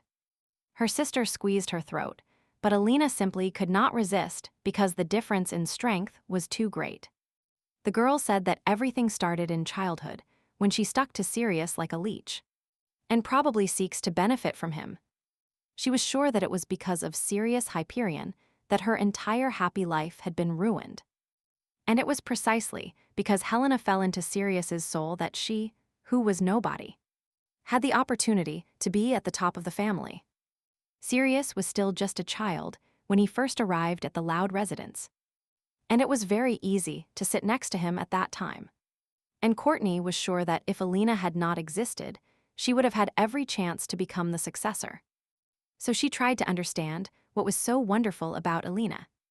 But my sister got even angrier because Alina did not answer any of her questions. Alina managed to escape from her hands and now gained time using the trick Sirius showed her. But Alina understood that Courtney would soon follow her and grab her, so while trying to run even faster, she did not notice how she stumbled. She only had time to feel that someone had caught her, and upon raising her head, she was surprised to see Sirius in front of her. Sirius immediately saw the strangulation marks on Alina's neck, and rage and aggression boiled in his veins. Sirius was about to ask her to wait a little, but he saw Alina trembling violently. And after a couple of seconds, she broke into loud crying that was heard throughout the estate. The young man was very worried and asked the girl to calm down, promising that he would definitely stay with her. Alina cried loudly and said she had no idea why everyone was doing this to her. The father pretended to be on her side, but in reality, her life was as valuable to him as the life of a fly. And the sister was now inventing something for herself and hated her to death. What she hated most was this residence, where everyone became so strange. Alina really could not stand this place and really wanted to finally get out of here. After a while, she calmed down a little, and all this time Sirius was by her side. Although Sirius ran as fast as he could when he heard that Courtney had dragged Alina with her. He was still late, but now it was too late to regret what happened. And the most important thing is to make sure this never happens again. He promised Alina that he would fix everything so that not even Courtney's shadow could come near her. A little earlier, Alina told Sirius the reason why her father called her along with her brother and her sister. She told everyone to go to the golden field and bring back a bright yellow branch. And that would be the exam task. Alina was sure that for her, this was the same as a death sentence. And she told Sirius about her experiences. The golden field was the name of the area in the western part of the Loud residence. And bright yellow branches can only be found there, and it can be safely said that this is the place with the richest magical ore vein in the entire domain of the family, and in the center of this golden field there are bright yellow trees. Because the branches of this tree grow only here, there are many who want to get them. And it is difficult to feel safe in this place, all because of the fierce attack of monsters. Helen was very afraid that the Duke of Laud would send her to such a dangerous place. She told Sirius that she did not understand how her father could express such an exam, because she really could not do anything. Sirius asked her why she thought so, since there were many things she was good at. He remembered that the tutors who came to the residence always praised Alina and said that she had excellent skills, and that she grasped everything on the fly. And there is definitely something in which she has no equal. And at the same time, this is the most important thing now, she is always by Sirius's side. And she does an excellent job with him. So he assured her that for now, she should do what she does best. He asked the girl not to worry and never to speak like that again. 3 days ago, Sirius was in the Duke's office and heard the news that he would not take the exam to inherit the title. The Duke said that the young man was asking about something so obvious and that he had no reason to participate in the test because he was not a descendant of the family. But he also pointed out that Sirius did not have to be related to the same family to become a member of the Lode family. He asked the child not to make a fool of himself and asked if he probably wanted to stay with Helena. Sirius canceled. This man is really like a snake, and he has already noticed his feelings for Helena, of which no one knew anything. Sirius really did not want Helena, he just wanted to be close to her because he loved her. The Duke stated that his reward depends on Sirius's abilities and does not exclude this possibility. The Duke said he wanted to give the young man only a special task. He said he plans to soon reveal to his children the details of the exam that awaits them. And the content of this task is such that they will need to bring a branch from the golden field. He also said that this exam will not only be intended for Courtney, but Joseph and Alina will try their luck in this test. Until today, the Duke had never forced Alina to participate in the fight for the title.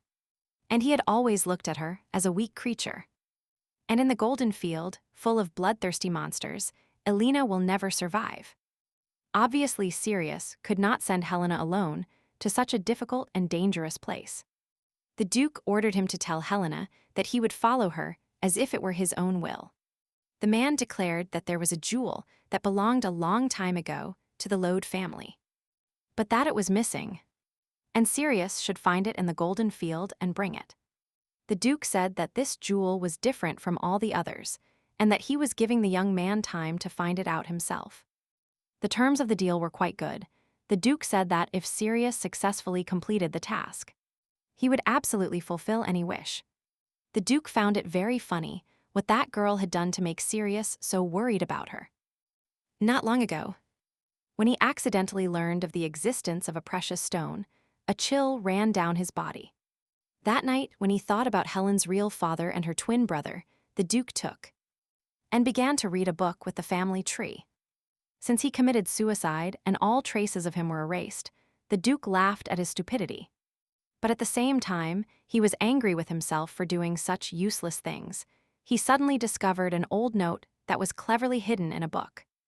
And in this note, the Duke found something interesting that made him doubt some things. A story was recorded about a gem that allowed the Lode family to obtain the power of the golden eye. It told the main reason why the family had golden eyes. The ability to read emotions is contained solely in the golden gem of the golden field, where a tree with beautiful and bright golden foliage grows. Unfortunately, the paper was torn, so the Duke could not get any more clues. But he believed that it didn't matter because Sirius could handle it anyway. As the Hyperion Empire revived, the power of the Loud Duchy faded for no reason.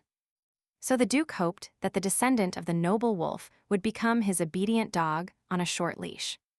Because of his affection for Helena. Helena had so much to do that day that for a moment it seemed to her that she would soon go crazy. Now she slowly began to realize that everything that was happening to her was reality. And in the near future, she had to participate in the exam to obtain the right to inherit the title. Before the exams, she met Joseph, who asked her if Elena was really going to take Sirius with her. The young man said that without the boy she would have no chance, but since she has Sirius, he also has his own strategy. Joseph declared that he decided to team up with Courtney and then plan to act alone. But everything was so confusing that Elena felt confused because it was the first time she participated in the exam for the right to inherit the title. However, it would not surprise her at all if someone in her family decided to commit cruel betrayal. Elena asked the young man to always be on guard because Courtney was seriously angry. Joseph declared that it was time to leave when Sirius approached them. He asked him to try hard and wished him good luck in passing the exam. Sirius replied that, no matter what, the young man still owed him and Elena. Elena noticed that Joseph is a very intelligent boy who will survive anywhere. The butler loudly announced that all participants must gather in the estate courtyard. The Duke asked each participant to approach in turn. Courtney approached him first, and the Duke looked closely at his eldest daughter. The Duke said that since he hadn't seen her for several days, he thought she had decided to refuse to participate in the exam. The man noticed that Courtney didn't even try to hide her emotions, and he liked her less and less each time. Courtney was the best among her siblings from an early age, so he kept her close to him from the beginning. But eventually, she became too arrogant and was not even able to control her subordinates. Therefore, there was no one to side with her. But most importantly, she began to show hostility towards her father too soon. After Courtney, Joseph approached the Duke, who was determined to win. After Joseph, it was Helena's turn, and the Duke politely asked her to come with him. Helena felt very excited next to him, while the Duke looked her in the eyes. He said he hoped not a single hair would fall from her head while she underwent the test. And the Duke understood that Elena was all he needed for his evil plan to succeed. But what irritated him the most was the fact that she was the only one whose emotions he could not read. The Duke loudly declared that all preparations were completed and wished everyone to return healthy and safe. They arrived at the place where the test was to begin, and Sirius noticed that if you walked a little further into the forest, the atmosphere, as if you had started a journey, would disappear without a trace. Alina could not even imagine that this would be such a confusing process, but now they were really in place. Everyone stood in front of the forest, which was considered the beginning of that very golden field. And just thinking that Sirius was by her side, there was not a drop of emotion in her soul. Sirius warned Alina to check that she hadn't forgotten anything in the carriage before leaving. The girl checked all her pockets and replied that she was definitely taking everything she needed. To be honest, as for this pendant, she debated for a long time whether to take it with her or not. But still, this was the only available trace of her mother, which was the most important thing to her, from which she could not part for a long time. Sirius said that the dagger must always be with her, but he really hopes that she will not have to use it. The butler handed out maps of the area to the participants and informed them that they were forced to say goodbye and leave. The butler informed the boys that he would see them in exactly 1 week. And finally, the long-awaited moment arrived for everyone when the exam began. The rules of the exam were simple. They had to meet a deadline of 1 week and not leave the golden field during this period. Everything except this is allowed, for example, even attacking each other. Courtney and Joseph, as expected, were already on their way, and Sirius suggested that Alina first decide on a route and then leave. First, they had to cross the mountain, so Alina suggested going a little faster on the first day and set up camp earlier. And then, after about 4 days, they were supposed to reach the center of the golden field. But Sirius noticed that there was some kind of problem. He was curious why this place was called the Golden Field, and no matter how you looked at it, it was right in the middle of the mountainside. Sirius reached out his hand to Helena, and after so long, made a distant grimace to hide his excitement. Helena took Sirius's hand and told him she would do anything but fight. So Sirius joked that from now on she would be his subordinate. Helena did not know the reason, but it turned out that his joke made Sirius seriously offended. In that case, she suggested that he choose the role of husband for him so that she would not be his subordinate. Sirius replied that this was a good enough excuse for a hastily given excuse. Alina and Sirius had planned everything in advance and could now leave together. The climb was difficult, but the first day went well without encountering any monsters. And while preparing a place to sleep, Alina said it was like playing camping. Sirius thought that from tomorrow, they should be very careful. The mountains would not be so difficult to cross, so monsters would start appearing on their path. While planning tomorrow's hike, he looked tenderly at Alina the whole time, who was sleeping soundly beside him. She was very tired and also very worried, although she pretended otherwise, and the young man noticed that her sleeping appearance was exactly the same as when she was a child. He had just told himself that he needed to be extremely attentive, but he involuntarily smiled. And he allowed himself to be kind, and seeing her face so charming and beautiful, it was impossible not to smile. The girl suddenly moved and uttered Sirius's name in her sleep. Alina got up, rubbed her eyes, and asked why Sirius wasn't going to bed yet. The girl remembered the night watch, which they agreed upon, because they decided to sleep in shifts. Sirius said he could still sleep, and that he would definitely wake her up a little later, and that she shouldn't worry about anything. At that moment, he was very afraid that Alina would notice how intently he was staring at her while she slept. But most likely everything would turn out fine. The next morning, Alina woke up early, and it turned out that Sirius hadn't woken her up all night. He said he wasn't tired at all, so he didn't wake her up and everything was fine. Alina thought that she really wanted the young man to remember all this, because it's great to share memories between two people. They cooked a delicious soup over the fire, and the girl was surprised how fragrant it was. Sirius declared that it had been cold all night, but now he felt like his whole body was melting from the heat that had penetrated. And it is completely unknown what they will have to face from this moment of the campaign. Alina turned to Sirius and told him that she had been thinking about something in her free time. Although they had plotted a difficult route, she thought following it was a bit risky, and that it would be better to climb a tall tree and look around before leaving. Sirius thought it was a great idea and agreed to do exactly what the girl suggested. When she was a child, Sirius taught her to climb trees because he had no other choice at the time. And the girl cried loudly. The young man smiled, raised his hands, and said he was giving up and that he couldn't defeat her in this battle. He realized that after they left Lode Castle, Alina's expression became very cheerful.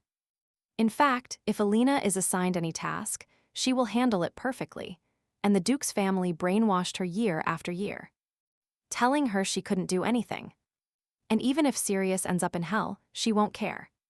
And all she wants is for Alina to always smile radiantly.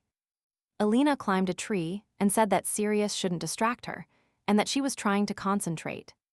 She looked ahead and thought, what she saw looked very strange. Her plan was simply to climb higher and see the whole forest in sight, but instead, she saw a strange fog coming from the forest.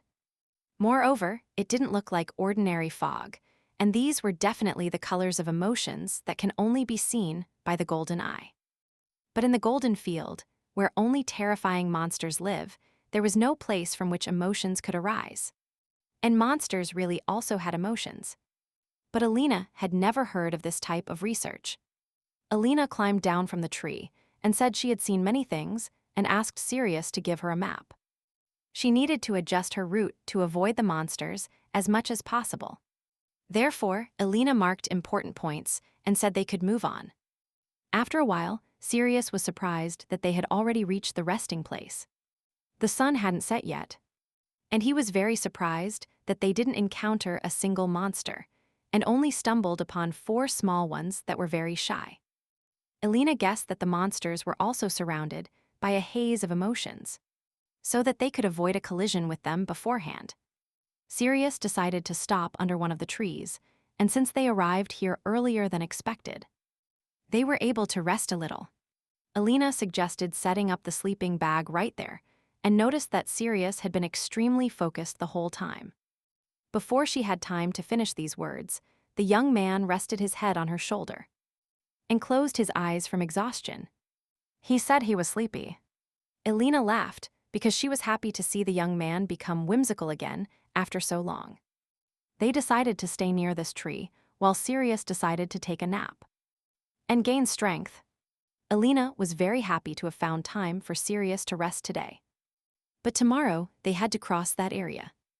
Alina felt that as long as Sirius was with her, she wasn't afraid at all. The next day they encountered monsters and Sirius faced them incredibly quickly. Alina was annoyed. They had encountered monsters many times before, but they kept appearing incessantly. She still tried to move only in the direction where the haze of emotions was barely perceptible. Sirius asked if there were no problems. Surely they could continue their way again.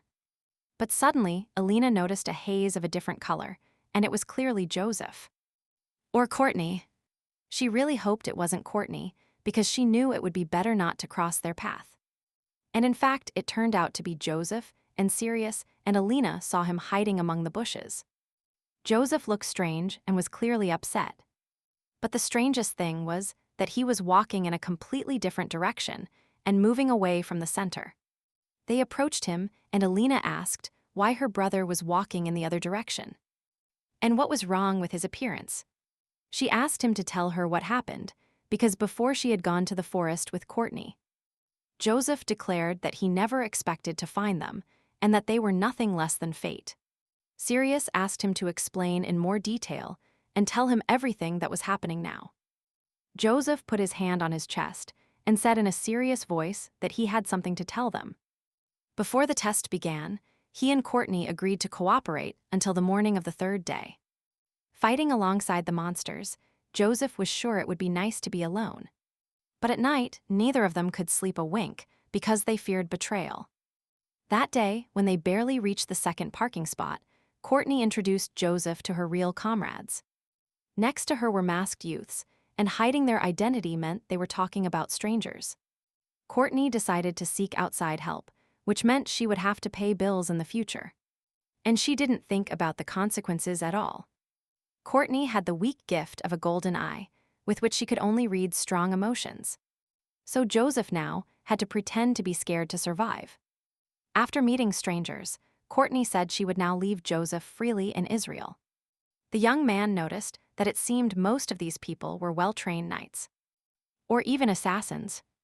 And although he handled the sword masterfully, numerical superiority was still on their side.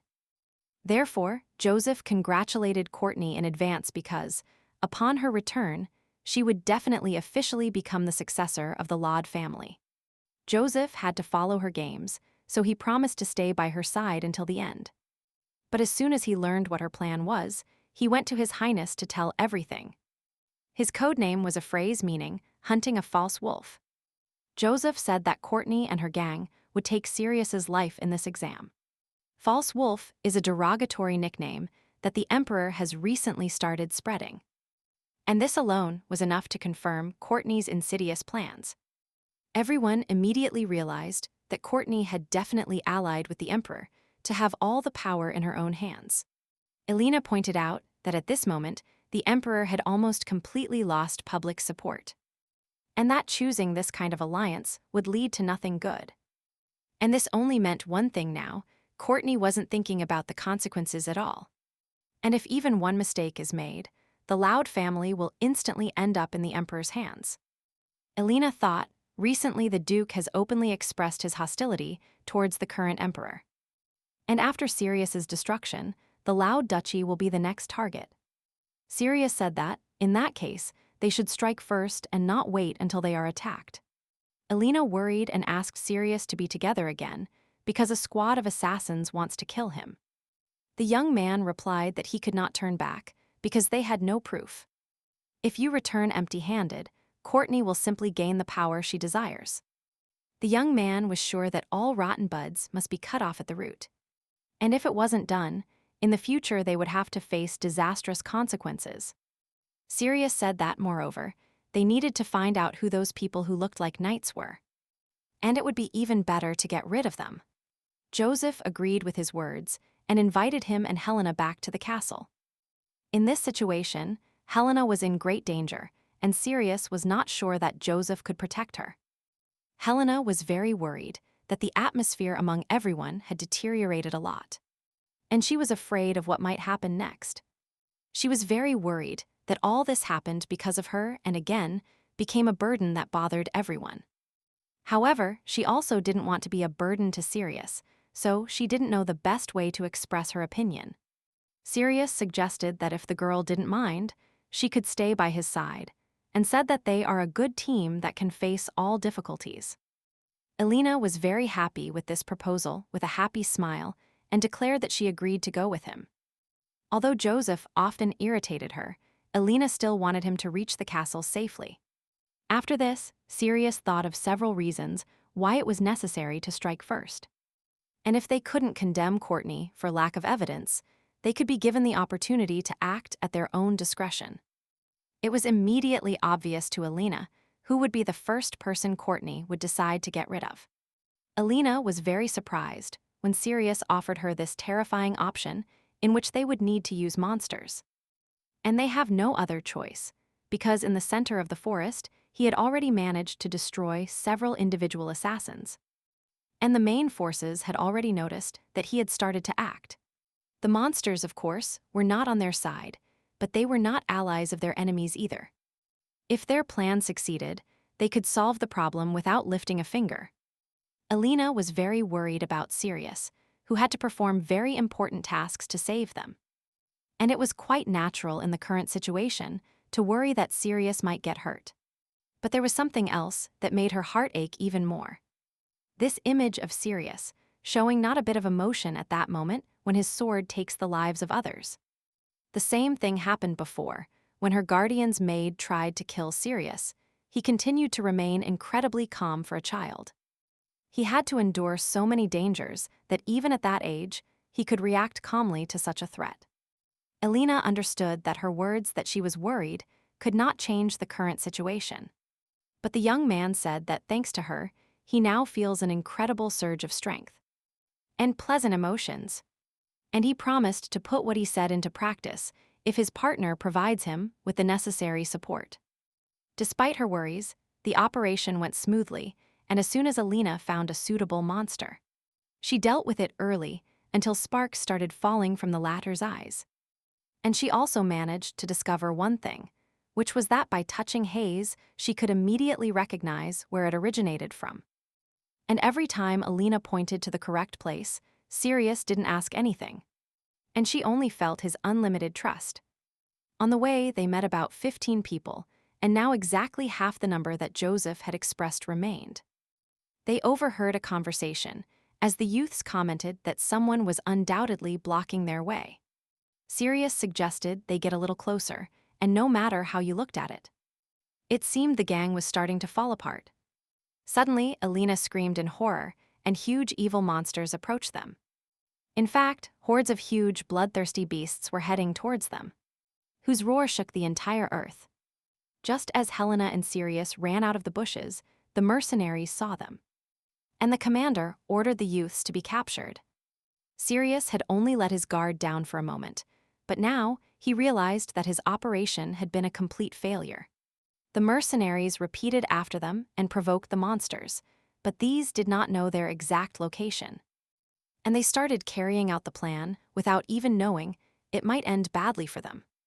Sirius grabbed Helena tightly and hurried to run in the other direction, while the bloodthirsty monsters dealt with the gang of assassins. Some of them managed to escape. They caught up with Helena and Sirius and immediately started threatening that the end had come for them.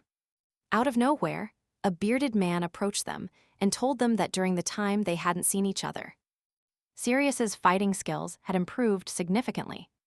This man was one of the Emperor's closest bodyguards, and Sirius felt like he was back in the Imperial Palace. But only now he was a young adult, and not that helpless child everyone could make fun of. The man smiled sarcastically and asked if Sirius intended to surrender. And he was as conceited and arrogant as before. Nothing can be done, but he will have to satisfy his desire and show the boys where he belongs. Sirius asked Alina to close her eyes for a second to quickly solve the problem. Although Alina was really scared, she couldn't do it, and clearly something was wrong. Alina shouted loudly that it was all a trap, and having caught all their attention, they were going to throw arrows at him. The man shouted loudly that the plan had changed, and loudly ordered everyone to shoot a rain of arrows at the target. They were sure that Sirius couldn't evade it, but he grabbed Alina and jumped from the high cliff. The mercenaries approached the cliff and saw an enormous height, after which survival was simply impossible. And the man laughed at Sirius because he decided to protect the girl, and as a result, received one of the poisoned arrows. After the fall, Helena woke up first and saw an arrow in Sirius's body. And since the young man showed no signs of life, it means there was a lot of poison in the arrow. They constantly tried to poison Sirius, not to mention that he had developed immunity to poisons. But Alina understood that she couldn't do anything now. So she decided to hide in a safe cave until Sirius regained consciousness. Throughout this journey, Alina held Sirius tightly in her arms and understood that now it was her turn to protect this young man. She carried him with her to the cave and thought maybe the assassins were already close, and it would probably be better for them to go deeper. And Alina believed at every step that they had very little time left. In the distance, Alina saw a stone from which a glow emanated, and this could be the entrance from the opposite side of the cave. A strange energy emanated from the stone, and when Alina tried to touch it, her hand passed through the wall. She had no idea about ancient magic, but she understood one important thing: that no one could follow them if they entered through this wall.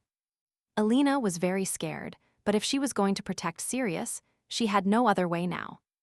She closed her eyes and took a step forward with full confidence that everything would definitely be fine for them. Suddenly, she felt a pleasant wind and opened her eyes, seeing the same golden field in front of her. Alina opened her eyes in surprise and held her breath, realizing what had just happened to them. Because in front of her was the same golden field, but the one Duke Loud sent them to. Alina put Sirius on the ground and had to remove the poisoned arrowhead from his body as quickly as possible. She found herbal ointment, a clean cloth, disinfectant, and a painkiller in Sirius's pocket. And it turned out that the young man had prepared everything in advance. The young man took care of himself beforehand in case Alina got hurt, and in the end he himself got hurt while protecting her. She held her head and promised Sirius that they would certainly get out of here safely. A few minutes later, Elena managed to remove the arrow and bandage the wound, although it turned out a bit clumsy. She did her best to help the exhausted young man. She knew he needed rest, and after they entered the forest, he never slept properly. Elena decided that she also needed to take a break and looked around. It was a very interesting place, where even without the sun the sky was blue and the ears shone as if they were really made of gold. And in the middle there was a tree that seemed to wave its branches, inviting you to come closer. Without magic, such a place would definitely not have been created, and Elena approached this huge tree with interest. She looked at a tree that seemed to truly understand human speech. If you look closely, amber tears protruded from the tree, which were its precious resin. Elena thought someone must have damaged this tree to get this incredible resin. She felt very curious to know what the resin tasted like and put a small piece in her mouth. It was strange, but the moment she saw the amber tear, her heart beat like crazy. So she unconsciously put it in her mouth and felt the need to eat even more. And probably, everyone wanted to taste these amber tears seeping through the bark. But Elena said she didn't want to cause this tree pain.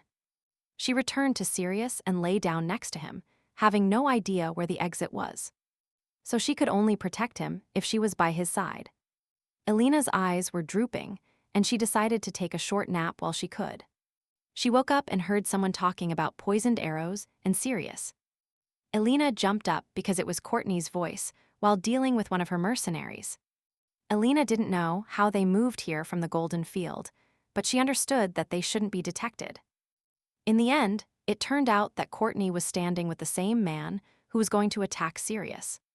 In this conversation, he warned Courtney that the Emperor was behind him, and that the lady was the one who needed His Majesty's help.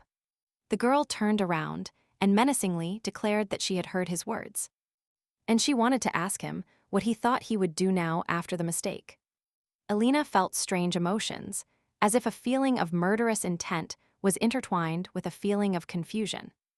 She looked at Sirius and understood that they shouldn't find them at least until he regained consciousness.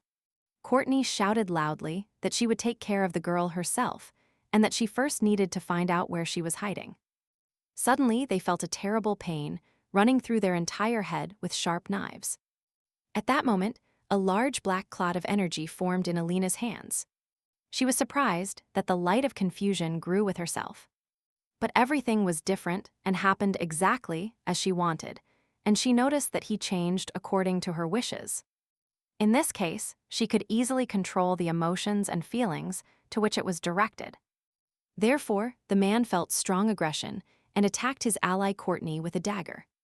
She continued to manipulate their emotions and intended to turn them against each other. And so, all this time they fought with daggers, and each of them wanted to brutally treat their opponent. Elena was surprised that she could now control the emotions of strangers. And she ordered them to do what she wanted. And it turns out that, using the gift of the golden eye, she could control the emotions of other people. Which means that to make the most of this ability, she must practice more. At that moment, Sirius suddenly woke up and called Elena's name, looking at the frightened girl. He asked her why she was crying, and after these words, she hurried to hug the young man who had finally awakened. Elena cried with joy for being able to hug him again and hear his voice, which she apparently hadn't heard in 1,000 years.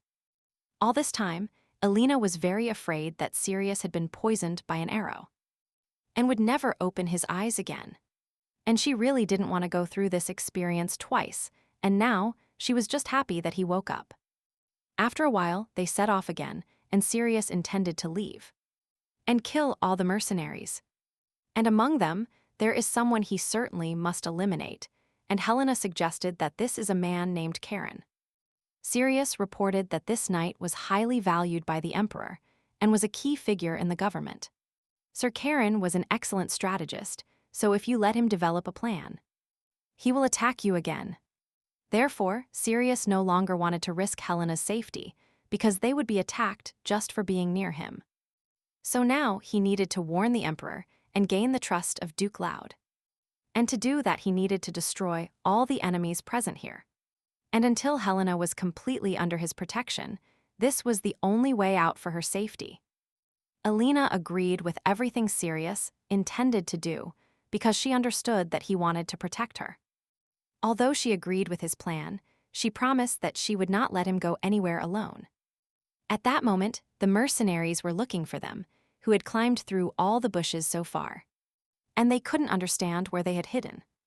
Sirius took advantage of the best moment to attack, and with a flash struck one of the mercenaries.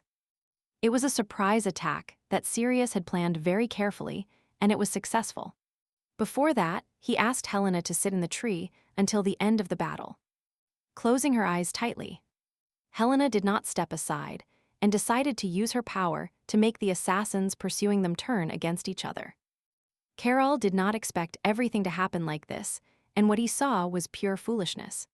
He saw Sirius alive and unharmed, although he was sure that he had been wounded by a poisoned arrow. But at the same time, he was moving at incredible speed at these moments. And surely, the rumors that Sirius was born with divine blood were probably not lies. If those rumors are true, then he will probably pay for all the foolishness he just did.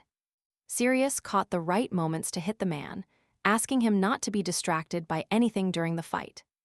After a few moments, it finally ended, and none of the mercenaries remained alive. Until now, Alina had only seen the Sirius who hunts monsters, but not the madman who kills people. So she asked him to close his eyes.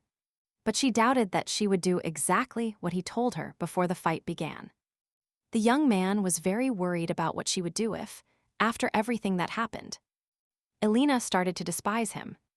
And therefore, even he considered himself a bloodthirsty monster, unworthy of human love. Sirius felt completely confused and didn't understand what he should have done. Suddenly, he heard Helena's voice, who asked him if his suffering was over. He raised his head and saw a girl sitting in a tree with her eyes closed, who asked him if she should wait a little longer, or if she could open her eyes now. But it seems Alina was just pretending not to see anything at all. The young man didn't know what to think and was very excited as Alina shouted something to him. He said that everything was over, but that she shouldn't open her eyes yet. The moment he dealt with the assassin who had infiltrated under the guise of a maid. Sirius was worried that Alina would start to fear him. But that day, she only confessed her gratitude because the young man had helped save her life. And he was protecting her. These words made his divine gift pale in comparison to the strength she showed to protect him. And it turns out that, until today, she only tried to protect Sirius with all her might. The young man took her hand in his and told her that now she could finally open her eyes. He smiled and asked her to finally go home together because everything was over. After everything that happened, they and Joseph were heading to the estate after a week of trials. Alina looked very tired, while Sirius looked suspiciously at Joseph, sitting across from her. Alina lay down on Sirius's lap for a nap, and Joseph said it would be better if they traveled in separate carriages. Before this, Joseph had run into them after defeating Courtney's gang. And he couldn't believe that Sirius remained so calm after everything that had happened. Joseph told everyone that he wanted to get some air because it would be great outside on this cool night. Alina asked him to take a blanket so he wouldn't freeze or catch a cold. Joseph accepted anyway, but continued to behave like a child and said that the girl shouldn't expect any gratitude from him. Sirius was even surprised that Alina was the older sister of such a disgusting boy. But still, Joseph came to warn them that Carney was preparing an attack. Suddenly, Sirius noticed that there was something on Helena's clothes and pulled a golden petal from her hood. He remembered the secret task the Duke had entrusted him with when he went to the Golden Field. And he would find a gem that belonged to the family. It's not that he forgot, it's just that an unforeseen incident occurred and his priorities changed dramatically. Sirius had to ensure Helena's safety and stop Courtney's plan. And completing that task was not that important in comparison. He could have tried to search on the way back, but Helena's forces were almost exhausted. And he thought he had lost the promised reward from the Duke. Sirius told Helena that he didn't have bugs and that there was something more interesting. He showed her the golden leaf and told her that it was stuck on her hood from the golden field. She said that when she was lost, she accidentally stumbled upon this very place. That seemed hard to forget. Although the Duke said that no one should know, as expected, Sirius couldn't tell her in advance. But now, he admitted that the Duke hadn't completely excluded him from this test. And he simply had to participate in the test to determine the successor of the clan. And the leaf that fell on his hood was his task. Therefore, what the Duke told him to find is called a birthstone. Although it was quite strange, the Duke asked him to find the stone without even telling him how to do it. Which made Helena's father also have no information about it. Or maybe he just didn't want Sirius to know anything about this stone. Helena joked. Surely if Sirius knew too much, his father could immediately trap him using his skills. If it is his father's work, this incredible place will eventually also become something terrible. Elena understood that Sirius was forced to lie, but moreover he went to help her. Sirius thought Elena would be upset by the lies, but now he was glad that everything was in order. And every moment with Elena filled him with luck and happiness. Elena smiled and asked him to see how dazzling this golden petal was. And the secret he had been hiding all this time finally came to light anyway. The young man looked closely at Elena's face and touched her cheeks, which were burning with intense heat. The young man kissed the girl on the forehead and immediately realized that most likely she had a high fever. In fact, Sirius felt so relieved when everything calmed down that he didn't follow Elena's condition. In the end, Elena, falling asleep, couldn't open her eyes because she felt terribly sick. And the third day began with this crisis. Her condition has noticeably improved compared to yesterday, when the girl was incredibly sick. And Sirius's only wish was for Elena to finally wake up and regain consciousness. While standing near the bed, the butler said that the Duke would really like to see Sirius. The Duke sat at his table with a satisfied smile and said he had been waiting for him for a long time. 2 days ago, as soon as news from Courtney reached the Duke, he left the property, accompanied by several close associates, and Courtney, who never returned, was branded a traitor. The Duke reported that he managed to find out how Courtney contacted the Emperor, and it seems she did it through Carant. Who was at the Loud Mansion? He always suspected they had an informant, but he never expected it to be the Emperor's right-hand man. And it was an incredible shame that the betrayal came from his own blood, that is, from his own daughter. If the knight is the Emperor's right hand, then Count Maximilian was his mastermind. And this plan must have been strongly driven by the Count himself, and if not, then the commander of the knights would not have been there at all. The Duke was sure that everything happened as expected, and yet it ended with his victory. Sirius managed to kill Carant, and as expected, this guy is worth much more than he thought. The Duke asked him to show him what he had brought, and Sirius walked confidently to his table. He showed him what he brought, and, as planned, Helena would become the next empress. Undoubtedly, it was the family jewel that the Duke ordered to bring. Although he asked him to bring a stone, it turned out that the golden bread was the jewel he should have discovered. The Duke asked how Sirius managed to find it alone, since he hadn't given him any information.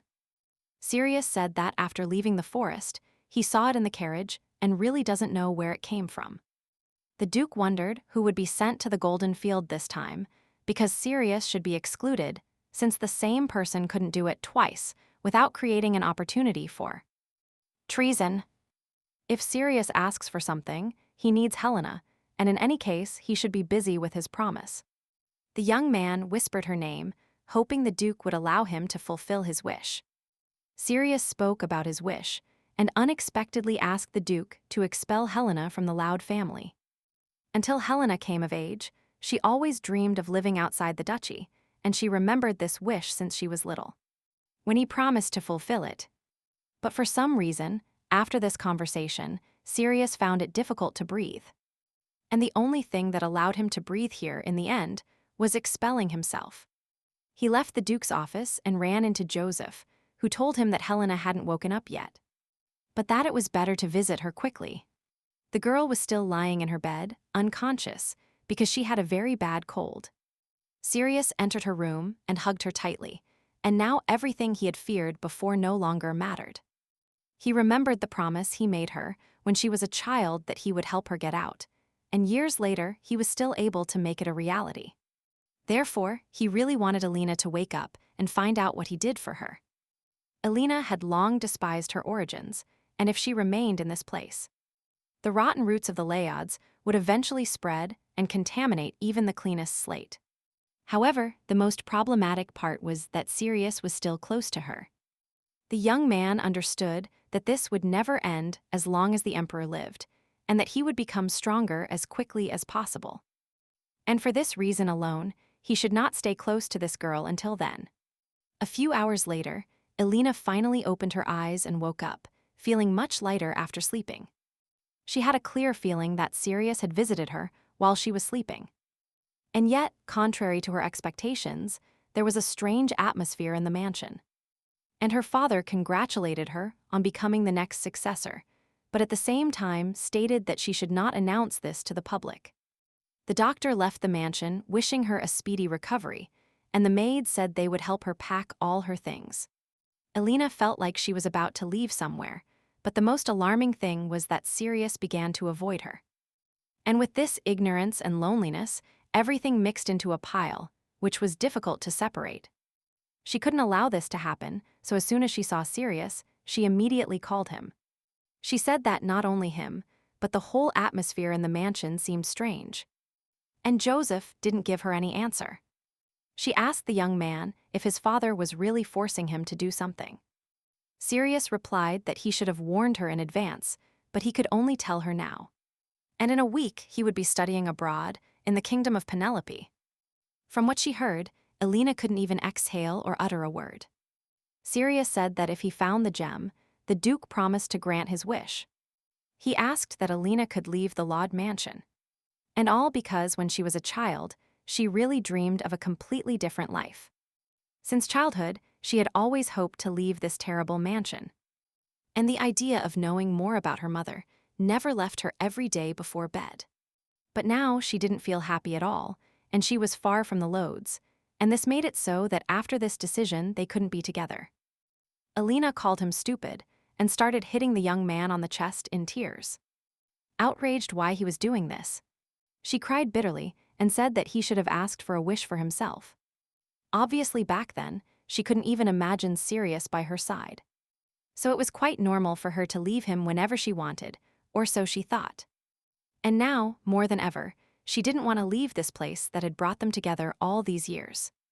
When she found him crying on his first day as a child, obviously from that moment she started to worry about him. Unlike the novel, in reality, Helena did not face the ruthless Sirius. And he was the one who was always there for her. And naturally, after many years of living together, she fell in love with this little one, who became a wonderful young man. Since Alina knew how Sirius had been taking advantage of this opportunity, she couldn't help but say that they wouldn't take advantage of this opportunity. And as expected, it took both of them a long time to get used to each other's presence. But it was time for her to leave. Sirius asked the maids to leave them for a moment and promised them they would leave soon. Alina cried and said it was a shame because she promised not to cry today. After Sirius told her everything, she cried every day since she discovered the reason for his sudden departure from the mansion. However, Sirius never showed his tears in her presence, and the sadness that overwhelmed him was replaced by kinder feelings. Gentle and expectant, Alina felt that she really wanted to be close to him, but their destiny should be different. And if she remains as weak as she is now, she doesn't deserve to be by his side. Therefore, Alina promised herself to become strong in the future and return as someone who deserves to be by Sirius's side. He will not be the only one constantly protecting her, but they will come to depend on each other equally.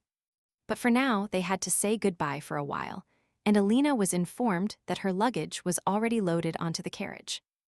Duke Loud came out to say goodbye to her and told her that he hadn't seen his daughter in a long time. Alina said that thanks to her father's care, she was able to prepare well for her departure. To receive a diploma, she had to study for 5 years at the Penelope Academy and prove that she was worthy of bearing the surname. Elena saw how worried Sirius was about her and was very grateful for all his concern. And strangely enough, today her father didn't scare her at all, and now every fragment of these moments was so small. And at the same time precious, that no fear could interrupt this precious moment. Suddenly, Elena heard Joseph's voice, who also decided to accompany her and wish her a happy journey. She smiled seeing how worried the young man was and asked her brother to be careful. Elena said she was grateful to him and that he was still her beloved older brother. She took Sirius's hands and told him that she would have to hit the road soon. Elena looked very happy, although she would have to separate from her lover for a while. But they understood that they were separating only to meet again. And Sirius promised to wait for her. All this time they were holding hands, and that exciting moment arrived when their hands had to separate. Elena got into the carriage and sadly thought that the time had come when she would finally leave the Laud Duchy. And now that she thought about it, she understood that she would be alone there, and it seemed to her that she was about to cry again. Suddenly Sirius approached the carriage window and asked if something had happened. The young man said he wanted to remind her that last time he asked the lady to grant a wish. Elena shouted that she could ask for anything, and Sirius was very happy to hear those words. His wish turned out to be quite modest, and he simply asked Elena not to forget him while she was at the academy. And even being there, she could always consider him her first and most faithful friend. Elena shouted at him not to talk nonsense and that she would never forget him. The girl burst into tears and said she would write a letter as soon as she arrived. So Sirius should tell her his new wish next time. Hearing this, Elena didn't know what expression Sirius had, and he was already far away. But the tears of separation kept running down her face. She only saw a blurry image of Sirius's face, blurred by her tears. And she would have acted completely differently if she had known that this was their last meeting.